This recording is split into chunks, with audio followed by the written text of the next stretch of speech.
You're listening to the We Are Libertarians Network. Find all of our shows at wearelibertarians.com. All right, let's get back to some boring subjects. Understand the risk to our country. Freedom brings people together. You're listening to the We Are Libertarians Network. Learn more at wearelibertarians.com. Welcome to We Are Libertarians. My name is Chris Spangle. It is great to speak with you tonight. Please, if you've got any last-minute questions and you're watching online, for those who are still undecided or you don't know how to vote or whatever, hit us up. We'll talk to you. We're going to talk about the election tomorrow. It's our Election Eve special. What is special about it? Well, Harry's not here. He's got a real life, so he couldn't be here. But we'll talk all about the election, all about the numbers, all about polling, violence, everything. We're going to cover it all and give you an idea of what to expect tomorrow. Stay tuned right after this. Warning, this show is for adults, produced by semi-adults. So the language is sometimes strong and offensive. I don't know what I said. Welcome to We Are Libertarians, where our goal is to help you sound smarter while talking to your friends. We examine current events from a libertarian perspective while treating modern politics with all of the irreverence it deserves. There has been lie after lie. We toss out the screaming heads, put people before political parties, and give context to the news to make you think. Now, here's our host, a 15-year veteran of politics and media, Chris Spangle.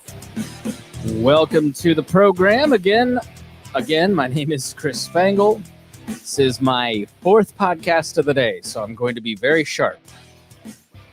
Fortunately, I'm not doing it alone. I'm doing it with Rhinehold, who has Trump derangement syndrome. Darla, our buddy Darla is back in the comment section.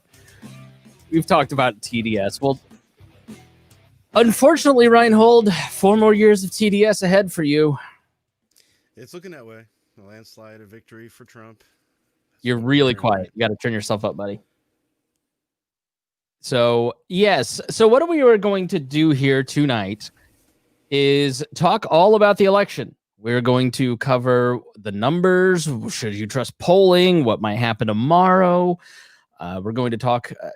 listen, a lot of what I am seeing out there is just anxiety. A ridiculous amount of anxiety out there. There was a poll that was out a couple days ago that said 55% of Americans believe the 2020 election day will be the most stressful day of their lives, Rhinehold. And now who knows how good of a poll that is, but even if it's a bad poll, that's too many people. And so what I want to do here tonight, what I have found is that a lot of times the best antidote for anxiety is information. So we're going to give you a lot of information, and in the comment section, we'll be taking your questions. So if you're watching live, you can ask us a question, and we're just going to talk about the election and then the days that follow and cover some of that. Rhinehold, the video viewers are noticing that you have... Are you at Jeffrey Epstein's house? It's very nice.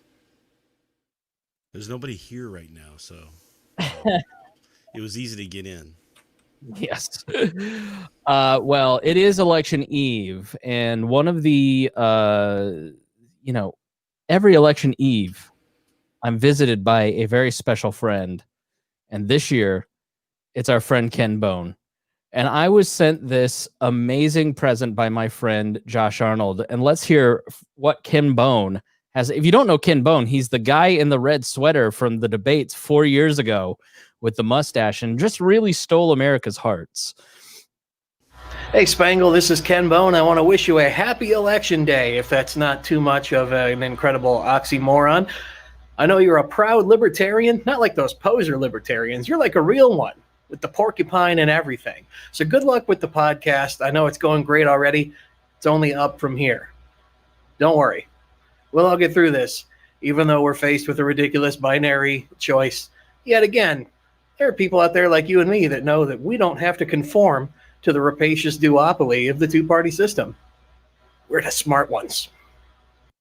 Well, that is the first time that I have been called a real libertarian in the last week. So I am thankful to Ken Bone for that. And for Josh Arnold, my coworker, for sending it to me. He has a great podcast called That Josh Arnold Podcast. Make sure you check that up. Check that out. So, just initial feelings, Rhinehold. How are you feeling about things? First, I'd love for you to tell me how it feels to be called a real libertarian. I don't It's think never that's ever happened. No.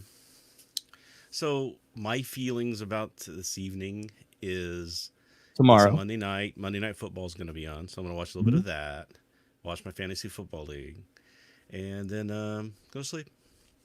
So you're not anxious at all for the most important election of your lifetime, which you've been through a lot. Been through a few most important elections of our lifetimes, and since we continuously get it wrong, I don't see where we're really going to make a difference this time either. It's going to be the next one's going to be the most important one, and then the one after that will be the most important one, and we'll still keep continuing on with the problems that we have, never getting them fixed, never addressing the overreach of the government or the authoritarian state that we get. It's all just going to continue on and march on because that's what people want. People are saying they cannot hear Rhinehold. So if that's the case, let me know if you can hear Rhinehold or can't hear Rhinehold in the comment section. So I tend to, before we jump into it, let's recognize our patrons. Want to thank our $100 a month patrons, Casey Feldposh, Brad Tracy, Anthony Meyer, Matthew Durbin, Jeff Bennett, Rhinehold, Christy Avery, Jason Doolittle, and Ed Brehob.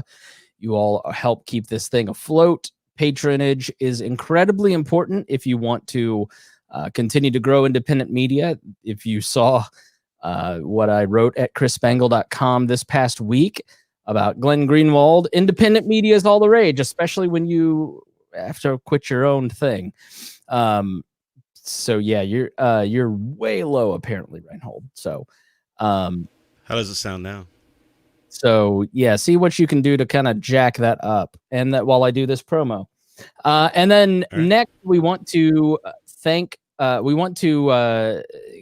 pitch a fundraiser for our friend Trisha Stewart Mann. Look at that beautiful ginger face. Trisha has had a rough year. The lockdowns have really set her back financially. She lost a couple jobs due to them, had an unsuspected pregnancy, and is working right now on her feet and is really not able to. And if she just doesn't work for the next couple months, she's going to be in real trouble. We've been able to raise $2,000. We're looking for 500 more. We'll put this in the show notes. If you can go and support Trisha Stewart Mann, one of our co-hosts, that'd be greatly appreciated. Thank you to everybody that has donated. It's really appreciated.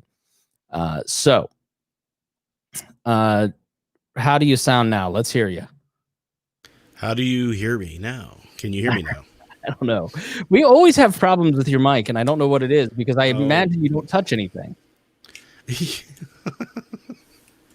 I'm a computer guy. I touch everything all the time, constantly. I'm always touching things. Well, don't do that. I want to ask the commenters, because this seems to me, and you tell me, to be one of the more anxious elections that I've been a part of. I'd say the other one was 2004. 2004 was a very stressful election. It was very close between George W. Bush and John Kerry, and nobody really knew how it was going to shake out. Every other election, you kind of had somewhat of a sense of 2000. Well, I don't remember 2000, but I remember 2000. I remember sitting online. I was online for till 3 a.m. And when they took Florida away from Al Gore and put it back into the toss-up, everything went crazy. And then at 2 a.m, they started calling it for Bush. And it was insane what was going on for the next 4 days. The Supreme Court gets involved. All the lawsuits happen. It was incredible to watch all of the machinations. And you learned a lot about how the elections are really counted and how they're really certified by the states. Then go on and do pick the electoral college. The electoral college is one that really picks all that stuff. It was really played out for everybody's eyes at that point. Yeah, because for those who don't fully understand how all this works, and I have recognized over the course of 2020 how many people have a desire to really understand politics and the electoral system. They don't understand it because everything seems to be tilted one way or the other. And so what we really tried to do this year, and what I'm going to drill down on over the coming years, is civics education in some respect, just to help people kind of get an idea of how their government works, because I don't think you can really change the government if you don't understand how it works. And that may sound odd for a libertarian podcast to spend some time talking about how government actually functions, but I think the populist notions that I really talked a lot about, that we talk a lot about, the cliches that we use many times, are often detached from how things really work. And it's been driven home to me with the Rainwater election here in Indiana. Donald Rainwater is polling, I suspect he will get somewhere between 15 and 20%. And I've thought a lot over the last couple months, as he's really started to push towards a victory, about what would happen if he won. How would the party infrastructure actually handle winning an election at that level, and have to manage the entire state of Indiana?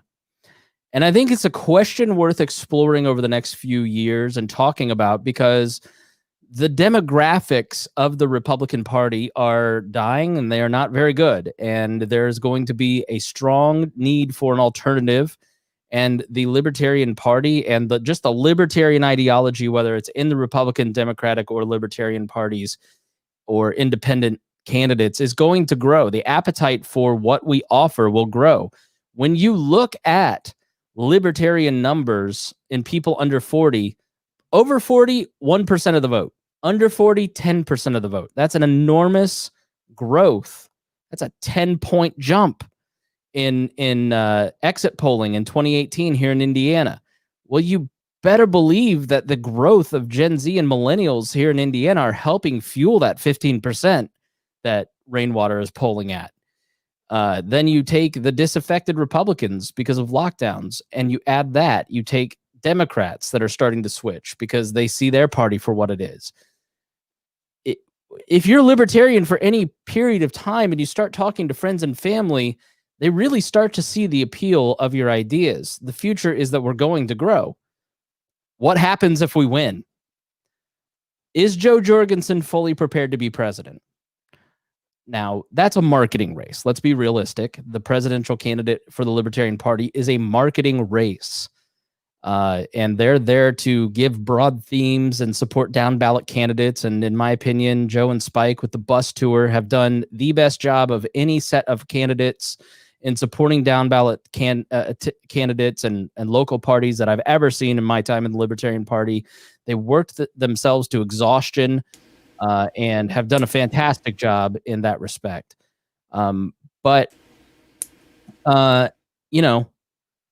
who's going to be Secretary of Commerce, and what does that job even do? When we look at police criminal justice reform, what exactly are we talking about? Libertarians often talk a lot about these broader themes, but when the rubber meets the road, we don't always totally understand. And so I've been really trying hard to explain how voting works, how these systems all work. And if you are hearing conversation about a contested election, hopefully you find our episode from a few weeks ago helpful in understanding exactly what they're talking about. So you can then tell your friends and explain to them what is happening, and everybody's just a little less freaked out. So go ahead, Rhinehold. I want to address that too. What happens if we win, if libertarians win? And one thing that really kind of scares me about all of that, and I want us to win, of course, but if the wrong person gets in there and it's handled very badly, then they're not going to let us go back, and they're not going to elect us again. They're not going to trust us. So the person who first gets in there has to be solid, has to know what they're doing, has to be able to, really, really make things happen and be successful at it. And I think that's why a lot of times when we put up somebody who isn't a politician or doesn't know how the politics work, people just kind of shut us down or turn us off because they know that it wouldn't be very successful. Because even though we want to change the way the government works, we still have to understand how the government works to do that. Yeah. All right. Or you create chaos, and nobody's going to vote for chaos. Yeah. So I look at it and I go, 4 years from now, people are going to tune out the elections, and 4 years and 10 months, 3 years and 10 months from now, people are going to go, why are these my choices? Well, it's because people just didn't pay attention for the last 4 years, and they voted and they walked away. I sense, and hopefully our listeners sense, a growing hunger to not walk away this time, to learn more, to get engaged. And I want to make sure that we are helping people get engaged, helping people understand their government so we can start decreasing the size and power of it. And it starts with information. And so what I want tonight to be is just a little bit of a primer. There's going to be a lot of new listeners. The biggest growth period is the week of the election, as people think about the first time vote. Think about when you came into the libertarian movement.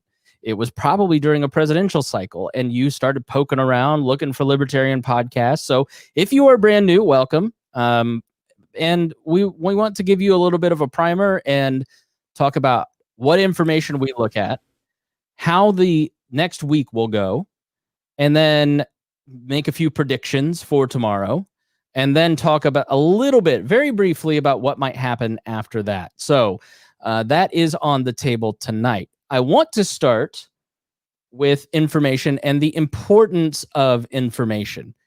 And in a society, in a free society, it is, and we are a free society because we are on a live stream right now talking shit about the government and nobody's knocking at the door. We live in a large, complex, free market society for the most part. And people, that's why the lockdowns are so offensive, is that it is a significant intrusion into our daily lives and blocking us from doing what we need to do. The lockdowns really illustrate to you how free we often are. And with that comes the need to persuade or fool people into voting a certain way. And a lot of the reason that I think there is a lot of fear, and you tell me if I'm crazy or not, is that this is going to be a record turnout. There's going to be 150 million votes. 100 million have already been cast. There are already more voters in early voting in a place like Texas than all have voted in 2016. And when you have people experiencing something for the first time, they hate it.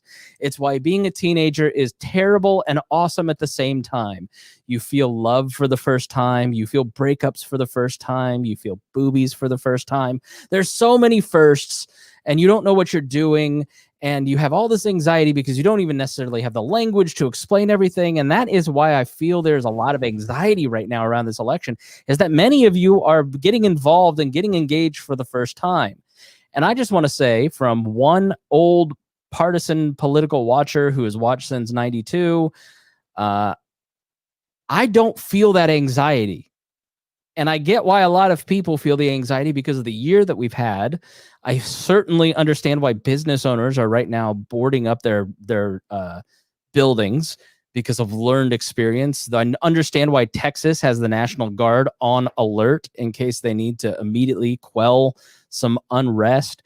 I get why people have these feelings because it's all kind of projected on the pandemic, on the economic unrest, on the social justice, the protest and then the riots. Like, there's just a lot of anxiety right now. I don't know about you, but I don't have anxiety. I feel like no matter what happens tomorrow, it's probably going to be clear. Donald Trump will try some stuff. It won't go anywhere. Texas just rejected another one of these, messing with ballots. Every single Republican-backed judge has tossed out the Republican Party's efforts to dismiss votes. Like, I don't know that this is necessarily going to go anywhere, and I don't feel worried. I don't know if you feel worried, Rhinehold, but I don't think people should worry. I could be wrong, but I don't feel the anxiety that other people have. Yeah, I don't feel worried. I actually am going to feel relieved that we actually got through the day, just so that we can have this. Okay, here's where we're at. Here's what the numbers are really saying, because nobody believes polls. So, whether they should or not is a whole other debate. But there's just a lot of people who are like, nah, I don't believe what they're saying. It's going to be this or it's going to be that. And it's like, I just want to get past that point where we say, okay, here's the answer. Either, one side was right or the other side was right or something, just to be able to say, okay, I know where we stand now. Now, how do we deal with it going forward? Because it's too much. There is a lot of uncertainty going on right this minute because of that. And we'll talk about the polling, but I think that plays into it, is the uncertainty. Everybody's traumatized from 2016. They don't trust their gut. Yeah. And even the reaction to 2016 wasn't like people were out burning down cities or anything just the day after the election. It was still, there were people upset and mad and crying and everything else. So I don't think we're going to see like huge violence. I don't see a need for the White House be putting up all these walls that nobody can scale so they can protect themselves, because I don't think people are going to be storming the White House tonight or tomorrow night. But I think a lot of people are going to be happy, and a lot of people are going to be very upset and confused because they've been told, both sides have been told that their candidate is going to win by a bunch. Yeah, it's in the bag. So one side's going to be kind of upset. Usually when I see these elections come around, it's like it could be this way, it could be that way. And even in 2016, it was, Hillary's going to win, but there's still a chance that Trump will, but let's not talk about that. Now it's just both sides are just saying, oh yeah, our guy's going to win by a landslide. So I guess that sets up a huge dichotomy between the two people that somebody's going to be very upset and confused. And if you've never lost an election, it sucks. Like if this is your first cycle as a libertarian, that 3% is going to taste real bad tomorrow. But if you've lost every election for 15 years, trust me, it's not going to hurt as much. While I don't feel the anxiety, I certainly understand it. I think if you're on the left, or if you are especially a person of color, you see like, let's talk about, do we want to talk about violence now, or do we want to save that for the end? Let's move on to information. Because our buddy Henry here kind of typifies the mindset that we're going to talk about. So, what information, where should you look for information, and how should you judge information to be reliable? I don't think you, in this environment, can trust one side or one source. I think you have to look at it from a bunch of different sides and judge from there. I think if you are only spending your day going to Daily Caller or only going to Vox.com, you are doing yourself a disservice, because you're probably falling for information that is going to drag you into basically being propagandized by politicians that want to control you. And so I thought I was putting together a short list of information, but apparently this is a very long list. But I just want to show you a couple sites, because I don't think people necessarily think about what sites to go to. The site that I visit first every single day is a site called Memorandum. And this site is an AI-backed. It is not actually put together by any person. It just scrapes Google News searches and database searches for a bunch of other stuff. And this gives you both perspectives. You can go here to discussion and you can expand this, but go to Meme Random. And I'll put this link to the list of news sources. But if you just want to scan the news every morning, you want to wake up with your coffee, get a view of what everybody on all these different sides, I mean, they have everything from the New York Times to Axios to Talking Points Memo, which is a liberal site, to One News America, which is Republican, IJR, conservative, the American Independent, Raw Story, which is left. Like, they collect it from across the spectrum. You'll even see some very independent sites like Zero Hedge on here. And it just gives you a nice little dashboard of what people are talking about. All right. So that's like site one. The second site, if you're just going to go to like 2 news sites a day, then go to Memorandum. And then the second is called Rational Review News Digest. And this is put on by a libertarian anarchist named Thomas Knapp. He is a great guy. This site has been consistently managed and updated for years. He is a very, very thorough collector from a broad spectrum of opinion. But on Memorandum, you're going to get a lot of mainstream news from both sides with Rational Review, News Digest. Both of these have email newsletters. You're going to get the Libertarian Institute. You're going to get Counterpunch, which is more left libertarian. You're going to get Fox News Forum, which is Fox News. You're going to get Econ Log, which is down the middle. You're going to get, stuff like the Raleigh News Observer. You're going to find news from a really independent bent on this site. Those are like, if you're just going to spend 5 minutes a day perusing the headlines, that's where you want to go. I have put together a whole list of cross-spectrum plus libertarian sources. I will put this particular website that I have, it's just an invitation to check out a bunch of different news sites, and you might find something that you are, you haven't checked before. I've got New York Times and Real Clear Politics and The Atlantic on here, but I've also got FFF and Reason and Alternet and Zero Hedge and a bunch of other stuff. So it gives you a really nice broad perspective. And these are just the basic sites that I visit every day for a bunch of news. I really like it. Political Wire is another one that I check every single day. It has a lot of really good news and kind of gives you some little nuggets that you might not have seen elsewhere. And those are kind of, that's like your basics. That's going to give you news, opinion from a bunch of different sources. And you're going to really, over the next few days, have some good information. It's going to be reported there first, and you can check those guys out. So what do you check, Rhinehold? What do you read on a daily basis? So on a daily basis, I kind of look at Twitter a little bit, but the Political Wire that you were just talking about has been my latest kind of obsession with the election coming on. It kind of gives me a good feel for it. Real Clear Politics does a lot of multiple different views, like left. They'll have an article from somebody on the left, somebody on the right, somebody on the left, somebody on the right, that sort of thing. The Intercept was always a good one I like to go to. I used to spend a lot of time, and I used to write for Watch Blog, but apparently I found out this week that site is now kaput after 20 years, which is unfortunate. So that's one I can't recommend anymore. But and then what I'll do is I'll hear about a story, or I'll see a story that is like, oh, either that really confirms my biases a little too well, or just sounds completely impossible.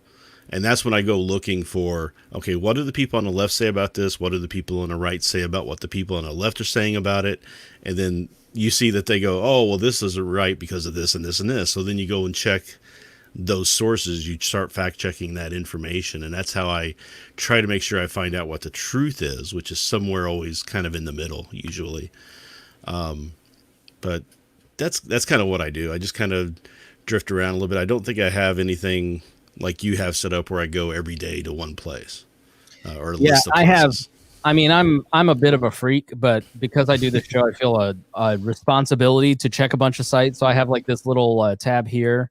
That's darn it, it's not showing up on the thing, but I have it when you go to my bookmarks. Let's see if this works.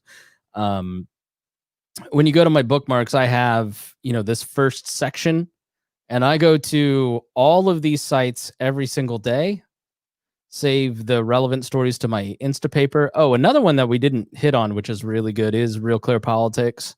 Always has a nice dashboard. And what you learn is that if you go to like Real Clear, Political Wire, Memorandum, National Review, Vox, Alternet, you've got and Rational Review, you've got kind of all the different spheres. You've got more information than you can read. You've got a ton of and you don't have to read all this stuff. You don't even have to look over. I don't ever even look over here at this section on the left on Real Clear Politics. You just look at kind of the meat of what people are looking at. But my diet is a lot bigger because I do this show and I want to be informed and I just want to keep up on the headlines. And that's my first click. And then I've got my second click, which is just even bigger. And you just can learn so much just by kind of like perusing these headlines while you're watching TV. I get out my iPad and scroll through them and just kind of check it out when I'm not in a position where I can really read. So yeah, I just think it's really important to have a broad news diet and not just read what is inside your sphere of what's inside your coalition, basically. Like, it's one thing if I were just to go every day to Daily Wire, Reason Magazine, Ron Paul's website, Mises, FFF, FEE.org, like these libertarian websites, because they tell me the stuff that I like. Like when I go to fee.org, I'm like, yeah, debt sucks. Like when you go to those sites, you're going to find stuff that when I love going to Jacob Hornberger's website because I get all kinds of stuff that like I am going to enjoy, like don't forget LBJ's election theft and no debate over the welfare warfare state, and get those drug war stamps while they're hot. And, the cost of foreign interventionism is veteran suicide. These are things that I am interested in as a libertarian, but that isn't necessarily what the public is interested in. And that's why you've got to visit mainstream news. That's why you've got to understand kind of what's going on in the culture. And like, and ideas are not viruses. You're not going to catch leftism if you visit WashingtonPost.org every day or whatever it is. Like it'll make you a stronger thinker. Right. And that's the key, is that you need to find people who are questioning your echo chamber. So if you go into your echo chamber and you just get constant reaffirmation about your thoughts, you start to become lazy. You start to become like, well, why can't you guys just see this? This is obvious. But when you start going outside of that and you start seeing people pushing back on your views, then that starts making you go, okay, now, why are they right or why are they wrong? Do I need to re-examine this? Let me think of a good defense. And you start thinking about it. You start actually actively developing the tools you need to discuss your political views with other people who don't necessarily agree with it. And it's only then that you can start to change hearts and minds of anybody else. You can't just go yell taxation is theft at somebody and they're just going to go, oh, okay, never mind, I guess you're right. That's not going to happen, right? You have to have that dialogue. You've got to understand, if you're trying to change hearts and minds, you've got to play on the ground on which they're playing. It's hard to drag people over to your arena and then convert them. You've got to understand, like that's kind of when we talk about lockdowns here, we talk about the pandemic. We have a much different approach than a lot of other people, because the polling in March was 90% pro lockdown. And so running Leroy Jenkins style right into a 90% approval issue and telling everybody how stupid they are is not necessarily going to persuade them. But if you can start planting the seeds of government intervention, seeds resentment, it doesn't work, it's going to make the pandemic worse, the lockdowns are not going to work, just watch.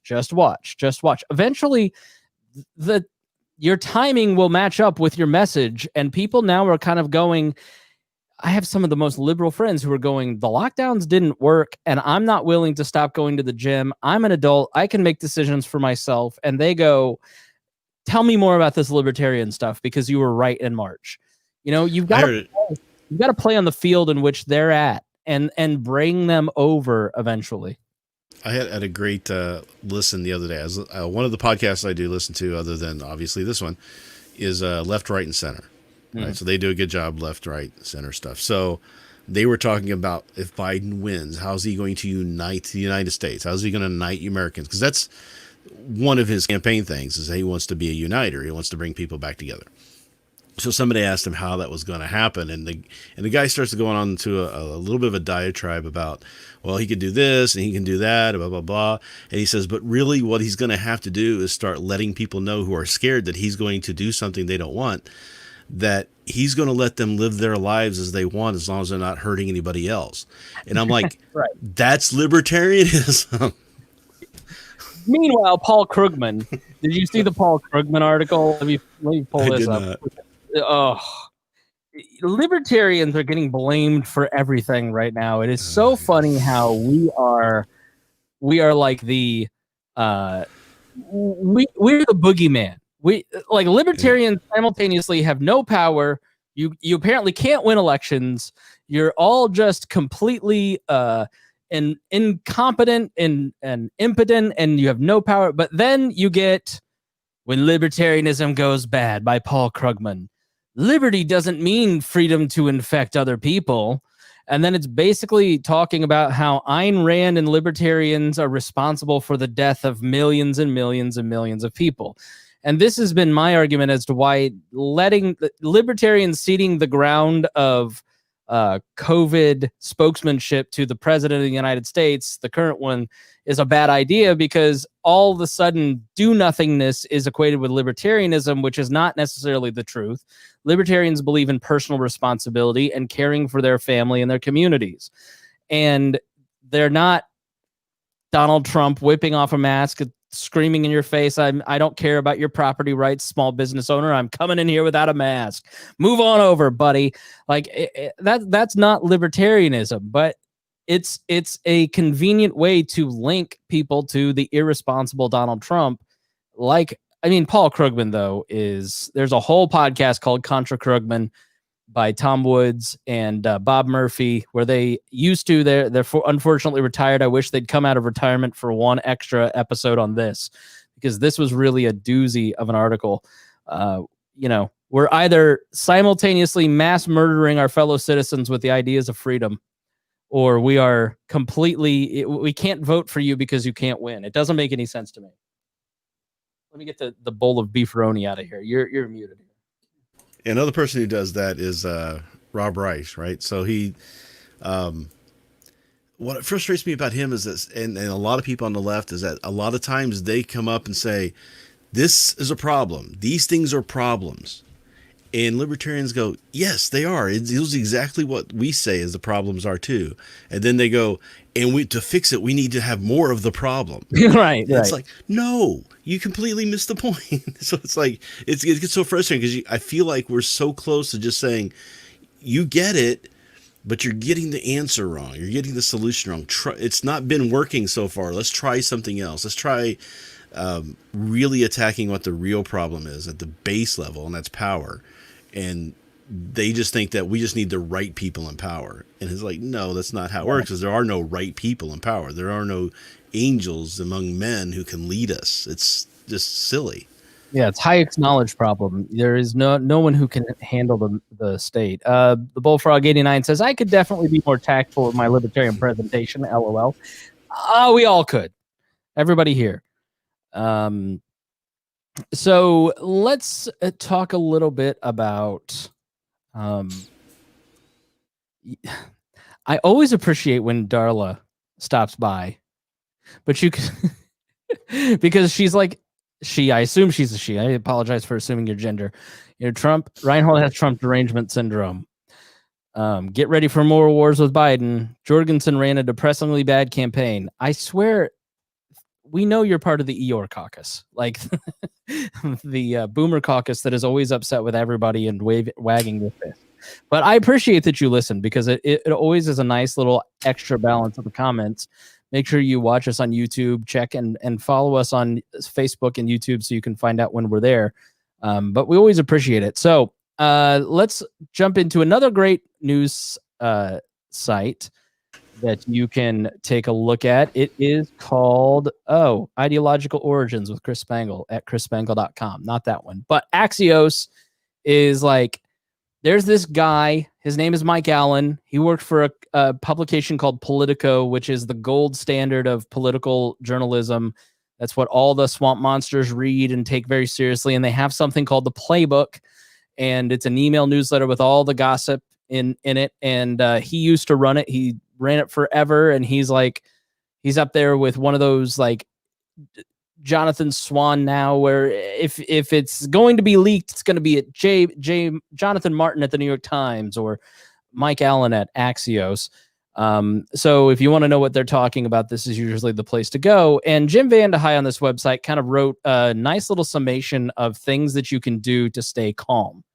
And I think there are a lot of people who might need some of this information as we look ahead as to how we ought to approach the next few days. If you are not experienced in watching elections And even if you are, some of this may be a good refresher on some of this information.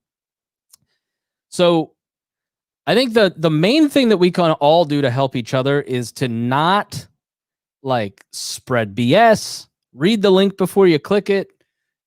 Don't just chill out. Like he says here, vote and chill. Just vote and chill. Don't make any hot takes, wild predictions. There's no chance that you have even a clue who wins until Florida, Georgia, and North Carolina are counted and reported. So the first polls that close are here in Indiana and Kentucky at 6 p.m. And Florida, Georgia, and North Carolina will be one of the first states. I remember at 9:30 in 2016 when North Carolina was called for Trump. That's when we knew he was going to win, and I started laughing. It was like, I just started laughing hysterically because I knew he had won. And North Carolina is a major bellwether. It is, again, another one of those swing states to watch. So you need to wait for clear-cut results in Pennsylvania, where it will take days to count all mail-in votes. We have been spoiled in this country with knowing on election night what's going to happen because we have fast systems. In all 50 states, and in one of the links, if you really want to dive into where the different links are and when the polls close and how all the ballots are counted, I've got a link to that, and you can go and check out your state. Alabama closes at 8 Eastern. There's a Senate race there. Should be pretty fast. Alaska. Now, most of you are not going to jump that deep into the weeds, but it's there if you want it. So if we're waiting on one particular state, you can find that guide and check that out. And we have gotten used to ballots being counted quickly. In our voter fraud episode, we showed you a little bit about how ballots are counted and how those are tabulated. So you have an understanding that some of that does go quickly, but they do need to match up different signatures. And so just be patient. There's a reason in the Constitution it was written for a long interregnum for there to be counting before there was a voter certification. That's going to be the case this time because with the pandemic, plus the mail problems with the post office, plus the sheer amount of voters, plus new voting systems in places by Philadelphia, there's going to be a lot of stalls or problems. I can tell you that in every single cycle that I've been a part of, there's always been one precinct that just has a machine go down, that it all falls apart. There's a chance that Pennsylvania, the main swing state that we're all going to be talking about, is going to have some of those problems. You saw right on the last day of voter registration in one of these states, I think it might have been New York, someone cut the single power line to the entire voter registration system, and you couldn't register to vote that last day. So just be patient. Like, we're not going to know like we did in past results, sort of like we didn't know in 2000. And number 3, brace for a possibility of a red mirage. We've talked a little bit about this, but early votes and mail-in votes, state by state, seem to be favoring Joe Biden. And this is not something that we are in shock about, because liberals tend to take COVID-19 more seriously than Republicans, as evidenced by the 50,000 people that showed up to the Trump rally in Pennsylvania the other day. I'm more on the conservative side, and I'm going out and doing things, but my more liberal friends are like, I can't leave the house. So I'm going to vote tomorrow. I'm going to vote in person. There's been 100 million votes so far, and there's going to be 50 million votes roughly tomorrow. And a lot of the people going tomorrow are going to vote for Trump. And a lot of the people that have voted are going to vote for Biden.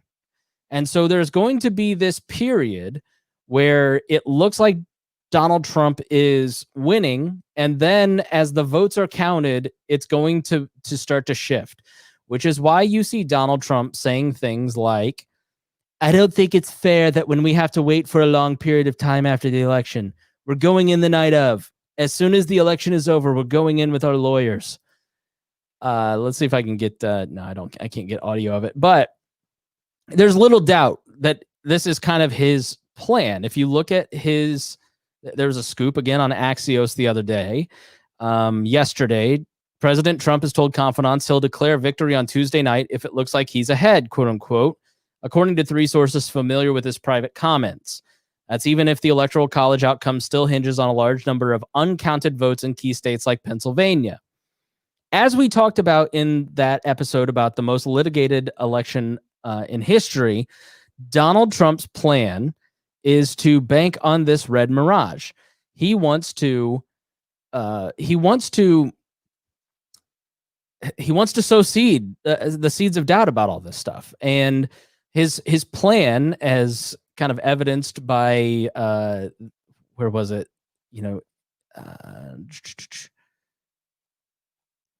Man, I can't find it now. In Georgia, for instance, he is spending an inordinate amount of time campaigning in Georgia. Why?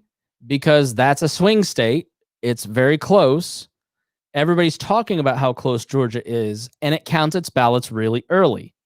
And it can report as one of the first states. So if it looks like he wins, then he can just declare victory. So he's already kind of talking about how he's going to declare victory tomorrow no matter what happens. Because what he wants to do is create that fog that we talked about in that last episode.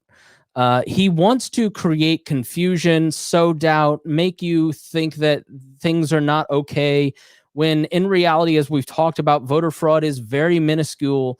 He wants to sow the seeds of doubt so he has a chance to win, so they can then litigate their way into a victory. And let's say it comes down to where's 270 to win? Let's see if we can find one of those 270 to win type maps.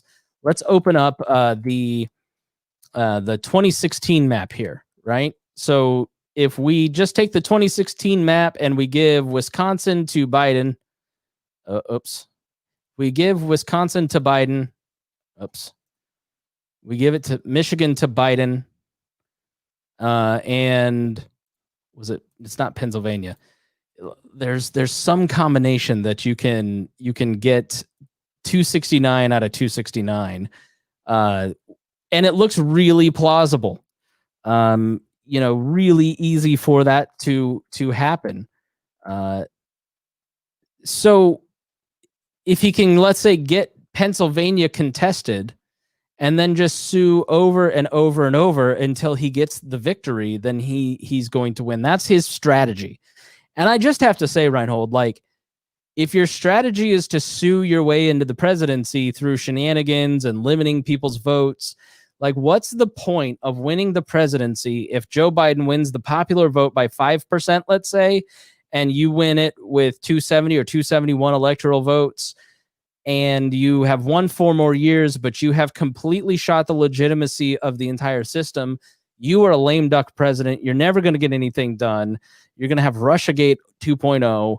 Like, it does matter how you win, and I don't think they're thinking about the long term. And then the other thing is the Electoral College will be gone. Like, if you like the Electoral College, you don't want Donald Trump to do this, because he's going to completely obliterate that system.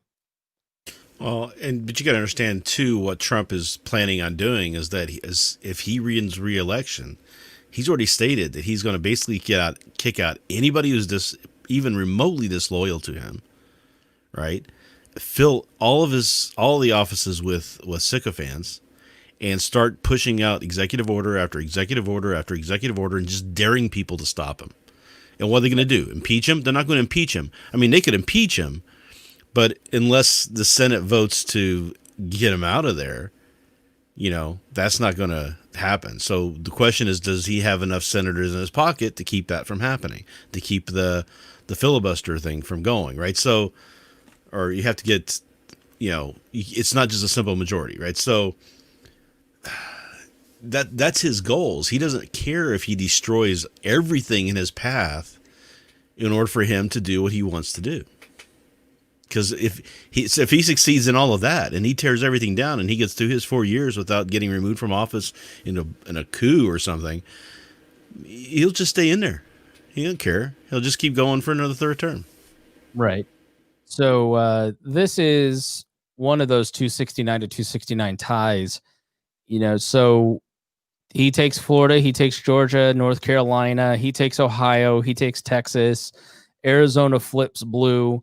He takes Wisconsin, Michigan flips to Biden, Minnesota stays with Biden, and then Pennsylvania is split. That's within the realm of possibility for a 269 tie. And then all of a sudden, we're all waiting to figure out which set of electors is going to be seated in Pennsylvania. So there are scenarios like that that are very, there's 50 different, it's more than that. It's like 64 different combinations of how we could get to 269. I don't believe that's going to happen. I'm just trying to, I just think it's interesting, but I don't think that's going to happen, so don't freak out. It's also worse than that, because according to the Constitution and Supreme Court decisions, the people who decide who the electors are the states. Meaning a state legislature could just say, well, we don't care what the election said. We're going to select this group of electors to send to Electoral College and certify them. They don't have to even care whether that person won the popular vote or not. Yeah. That's legally possible to do, and there's been talk about reaching out to some states that have Republican legislatures and Republican governors that are possibly, toss-up states that they can get this done in so they can win those electoral votes. So let's continue on with things that you can do to help kind of mitigate some of the anxiety. Listen, don't share stuff if you don't trust the source, if you don't know the source. Don't overreact. I mean, just try to be calm. Don't share on your popular podcast 269 to 269 scenarios and scare all of your audience to death, even though it's probably not going to happen. Expect that Donald Trump, and this is the most important thing, just expect that Trump is not going to accept the results of the election. He is telling you he's not going to accept it. He has for months. He is going to gear up all these lawyers, fight. But here's my thing about that. Donald Trump's thing is it's in the art of the deal. Here's position B, and here's you. You go way over here to try to drag them here. He always does it. So he always says, I'm not going to the debate. So he can negotiate better terms for better debates. He always kind of goes over here. So my feeling is that if Donald Trump has a clear loss tomorrow or Wednesday, he's going to accept the results, and it's going to be fine. I think he is just trying to preserve a pathway for legitimate lawsuits and have his supporters support his chance, as if they weren't going to. And he's trying to preserve that path. But I don't necessarily know that that's going to be his path, because he so often tries to say one thing to drag people over here so they accept this as a better alternative than something else. So just because he's saying he's going to not accept the results of the election and have 78 days of lawsuits and hell is going to rain down upon all of us, I do think that there is some part of him that if he loses, he's not ever going to concede. He's not ever going to say it's fair. He's not going to call Joe Biden and thank him for a great race, but he may just half-heartedly sue on one or two things to save face instead of just a full-on assault in multiple swing states. And part of it too is really bluster and trying to get his base out, right? They're trying to take this from us. You need to go out there and you need to show them. And the only way you can do it is to overwhelmingly win, right? So he's trying to get his base out there with that rhetoric too. So, I mean, I think that there's a lot of things he will try to do, or he could try to do, but I don't think any of it's going to succeed. That's the thing, is I think at some point, a lot of the people in this country are just going to say, no, we've had enough. Quit. Yeah. And right. And I think that there is, I want to play this video from CNN. It's short and I'm going to play a lot of video. But I thought this was kind of an interesting thing from both sides, and kind of tells you that my feeling about all this stuff is always that what you see on TV or what you see on the extremes is the extremes. But there is a tremendous amount of Americans that I talk to. I talk to a lot of Democrats. I talk to a lot of progressives. I talk to a lot of liberals because of another podcast, the Pat Down podcast I'm on. They're all very reasonable people. They're not for violence. They're not for looting. They're not for when you hear the way that the right talks about the left, it does not jive with the majority of the left that I talk to. When you are with the left, it does not jive with the majority of the right that I talk to, thanks to this podcast. Like, there's a fundamental misunderstanding of each side right now, and that is not uncommon. It's just that it seems extraordinarily more dangerous right now because of the year that we've had. But when you watch this piece, there's rational thought in here, and I want everybody to see it out of their mouths from both sides, because not everybody is mouth foaming crazy. Regardless of who wins, it's going to be questionable. Will you accept the results, whatever the result may be? Yeah, it's America. You got to accept the results, whatever they may be. And Donald Trump will too. You think he will? 100% he will. President Trump keeps claiming that the election is going to be rigged and that Democrats are going to cheat. We've come to Wisconsin to a Trump rally to ask Trump supporters what they think of it all. Trump keeps saying it's going to be a rigged election. Do you think it's going to be rigged? Oh, definitely. Yeah. Because that's the only way that they could win. Will you accept the results of the election? Not if it goes Democratic. Really, though? I would not be very happy with it. If Biden were to win, I think that you'll see an uprising because, the silent majority, I just think that we're not going to stand for it. We have the right to, kick our government out if we don't like it. And I think there's plenty of people that would get together and do that. Like I said, some of this is rational, but not all of it.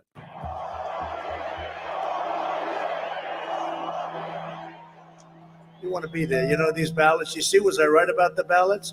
It's messed up like you wouldn't believe. You know what happens while they're counting them? They're dumping more ballots in there, okay? Where did they come from? Cases of voter fraud in the United States are extremely Is that me? rare. Trump, of course, is trying to build up a picture that something is going very wrong at a fundamental scale. I don't think it's going to be an issue in Wisconsin. Most people we spoke to at the rally said they would accept the result of the election even if Trump loses, and they think Trump will too. If Biden wins, yeah, we're not going to be out riding in the streets like other people do because we don't get our own way. We can be disappointed and then you go on. There will be a peaceful transition. I think if Trump loses, that will happen by Inauguration Day. If Biden loses, I highly doubt it.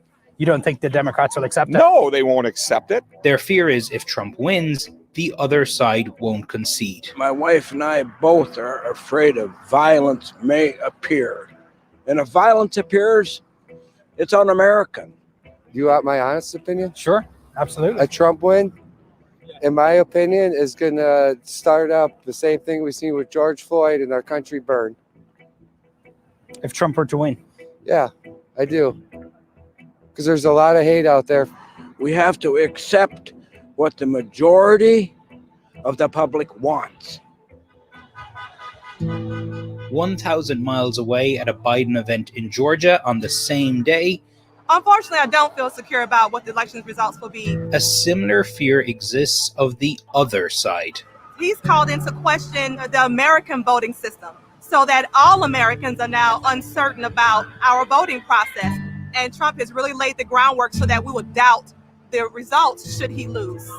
I am fearful that he will not accept the outcome of the election.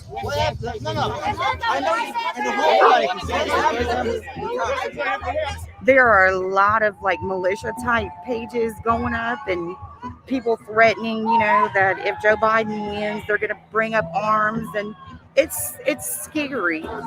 This is the closest I think in my lifetime I've ever felt like that we could actually go to civil war. I mean, it's frightening. I think it's going to be a very interesting process after November 3rd.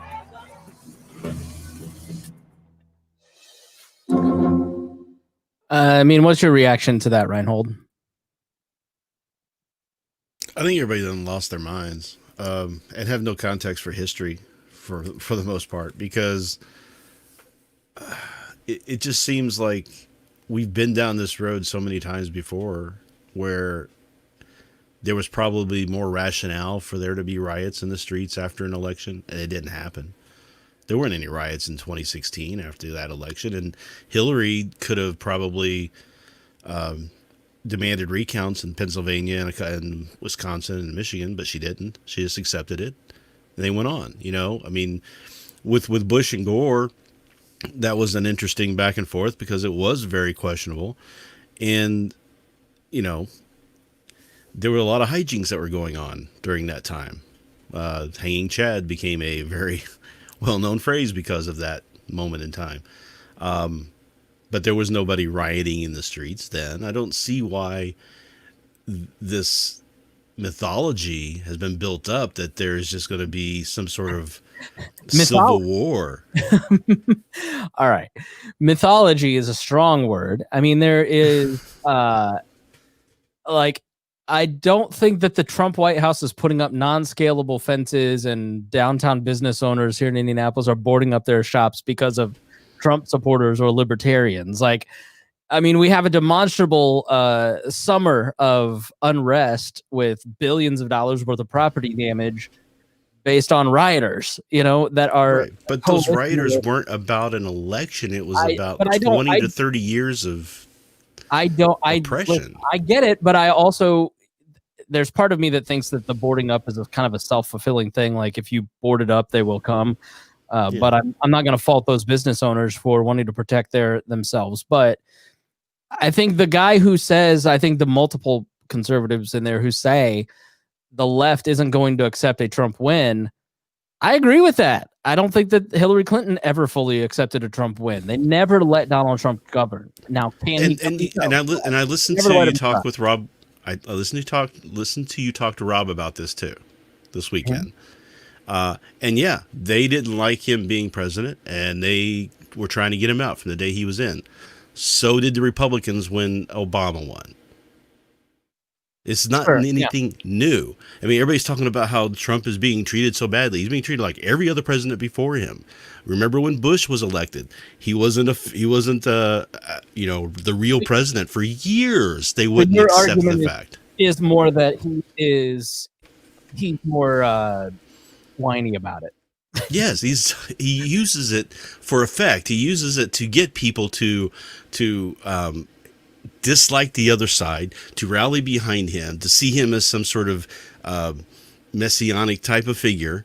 You know, I mean, maybe it's not a word people want me to say right now, but that's kind of what he's trying to do. He's trying to put himself up above just regular humanity. And, you know, the most persecuted person. I've done the most for black people in the history of the country. I'm like, you know, I've been treated horribly. And the funniest part is that he was the one that was treating Barack Obama so bad with what he was doing with the birth certificate thing for years. Yeah, there is. So here's we haven't done our Hunter Biden episode yet because I just can't. And I don't care. But you know, we are going to do it because here's the reality of the Starr investigation into Bill Clinton. They developed a lot of tactics that were unfair to Bill Clinton. He felt that they were very unfair. He was the victim. They were the victim of the vast right-wing conspiracy.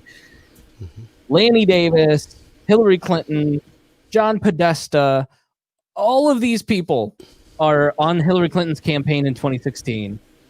And then when she loses and Trump wins, they used, with their allies in the Congress, the exact same tactics as the Starr investigation used to undermine that presidency. The Republicans undermined Clinton's presidency. The Democrats undermined Trump's presidency. And the Ukraine stuff is now being set up to undermine the early days of Joe Biden's presidency. And the people who really did care about Donald Trump never getting a chance to govern, and it's unfair, and they shouldn't have done that, are not going to recognize that the principle is not wrong, and they shouldn't do it, and let's de-escalate.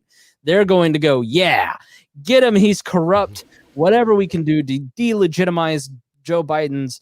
And that's like a great example of each of these different sides, all these different sides. And libertarians, you're not immune because you've picked sides in this election more than I've ever seen any cycle. It's crazy. I want to talk about that a little bit too, because all right, well, save it for the end. But there is, you know, you can choose to de-escalate. Like, you can choose not to to continually escalate this problem. And if you find a principle to be abhorrent and the other side shouldn't do it, you can say, I'm not going to engage in whataboutism and do that thing that violates that principle, instead of just excusing it by saying, well, the other side does it, so we can do it too. But nobody's going to listen to us.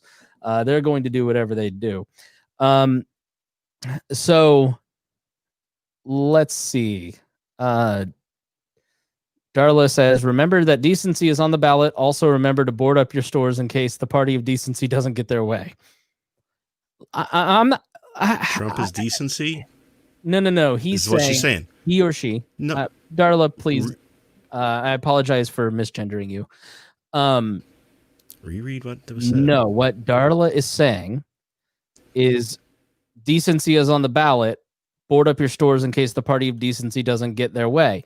Darla is equating Joe Biden with Antifa. And they're not like Joe Biden has come out. If you're going to make the argument, well, Donald Trump has disavowed white supremacy, Joe Biden's disavowed Antifa. So if a disavowment is good in one case, it's got to be good in both of those, right? If we're going to be consistent. So and Brian is exactly right. The 1% on the left and the 1% on the right are looking for a fight. I don't even think it's that high. I think the majority of us are being held prisoner by a very small amount of people on each side. The problem is that there is a small amount of people who are interested in violence. There's too big of a percentage of the people on their side that coalition with them that are willing to excuse that violence, including libertarians who believe in not initiating violence to solve social or political goals. Violence of any type must be disavowed because it is immoral. It doesn't matter if it's your kind of violence or their kind of violence. It must be disavowed. It is wrong when a group of Trump supporters try to surround and push a Biden bus off the road. It's wrong when Donald Trump tweets a support for that, essentially, and tweets out the video. That stuff's wrong. It's wrong when people loot and destroy property. It's wrong. Like you have to be against violence, even if it's inconvenient for your side to say so. Let's dive into the numbers on this election. Let's talk a little bit about polling. This is going to be tomorrow's email at chrisspangle.com. Sign up there now. I am doing a lot more writing at chrisspangle.substack.com. And you can get the emails. I'd appreciate it if you go check that out. Patrons get a lifetime subscription to the website. Let's talk about polls.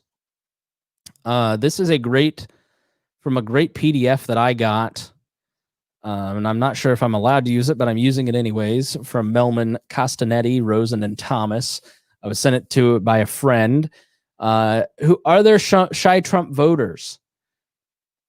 Rhinehold, do you trust polls? Like, we're going to go through a lot of different polls, and I want to just address that question first and foremost. Do you trust the polls?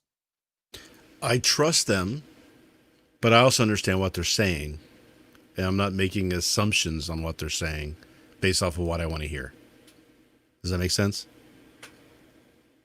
Yeah. Like, when somebody says we have a margin of error of 3%, and they come within 0.5% of being right, that's not a failure. When they say that Trump has a 1 in 6 chance of winning the election, and then Trump wins the election, that's not a failure. That's within the polling, what they were doing. That was a possibility. So that's where I get a little confused about the people who don't trust polling, is that I think that they're looking for somebody to say, well, they said that Trump would win, Trump would lose, Trump won, therefore they were wrong. And they weren't wrong. Somebody misinterpreted what they were saying. Yeah, so the problem with 2016, and believe me, I am very upset that Jonah Goldberg linked Paul Ogden in one of his newsletters. Paul Ogden is a local, not a bad guy, just like an independent blogger here, and he wrote an article about how the polls were off, but not by that much. And so what he talks about in this article that he put together, and he's totally right, is talking about the polling averages in 2016. This is what has everybody traumatized. He writes, first, the polls in 2016 were not way off as is claimed. Nationally, Real Clear Politics polling average showed Hillary Clinton would win the popular vote by 3.3%. She won by 2.1%. That's not off much, and certainly does not reflect much of a shy Trump voter effect in 2016. So, that's within the margin of error. That 3.3% is what, versus 2.1%. Of course, he writes, presidential elections are decided on a state-by-state basis. Looking at the RCP polling averages, I am only aware of 3 states where the candidate who won on election day did not have a lead in the RCP polling average in that particular state: Michigan, Pennsylvania, and Wisconsin. In Wisconsin, Trump won by 0.7%, even though Hillary Clinton was leading by 6.5% in the polling average in that state. Pennsylvania had a 2.1. So in 2016, Wisconsin, the polling average in RCP was 6.5%. Trump won by 0.7. Pennsylvania, Clinton was up by 2.1%. Trump won by 0.7. In Michigan, Clinton was up 3.6. Trump won by 0.3%. So pollsters picked right in 47 of 50 states, and they missed those 78,000 voters that gave Trump that victory. That's because they didn't properly poll the white working class. And as you'll see in a chart in a moment, it's ridiculously large in some of these Rust Belt states. And so you need, or the upper Midwest, Great Lakes states, I should say. Is that the Rust Belt? I always get that confused. Rust Belt, Sun Belt, too many belts. But basically wherever the Big Ten is. So, so Democrats stayed home because they didn't like Hillary Clinton. And so that's a big reason why the polls were off. But again, let's look at this chart here from Cloud Research. A share of voters who say they are hesitant to share their true opinions when they are polled by phone. Republicans, 11.7% say they are unwilling to share their thoughts. Independents, 10.5%. Democrats, 5.4%. So you should account for that, right? Pollsters do. They add that in. They know whether or not there's some shy Trump voters. Is polling an exact science? Absolutely not. You're polling 600 to 1,200 people. You're doing it through a mixture of methods, be it cell phones, landlines. Some include an online portion, which is makes it a little more ineffective. There's multiple ways to do a poll. There's multiple ways to weight it based on the demographics of the likely voters versus the likely voters that you talk to. The greater the turnout in vote, the more accurate polling becomes because there's a larger percentage. It's like we should get a statistical person on before the next round of polling to kind of break all this down. So, and that leads to this question. Is there an underpolled hidden group of people that nobody's looked at yet? Well, not that anybody can find it before. So the commentary podcast went back to their pre-2016 podcast where they did predictions and they listened back to it and played some chunks. I'll throw it in the show notes. And it's really interesting because they talked about how the pollsters were freaking out that they had spent an entire election season missing an entire segment of people that were starting to pop up in congressional polling. And what you see in congressional polling is you get a lot more granular than in other places. In congressional polling, for instance, so David Wasserman is he works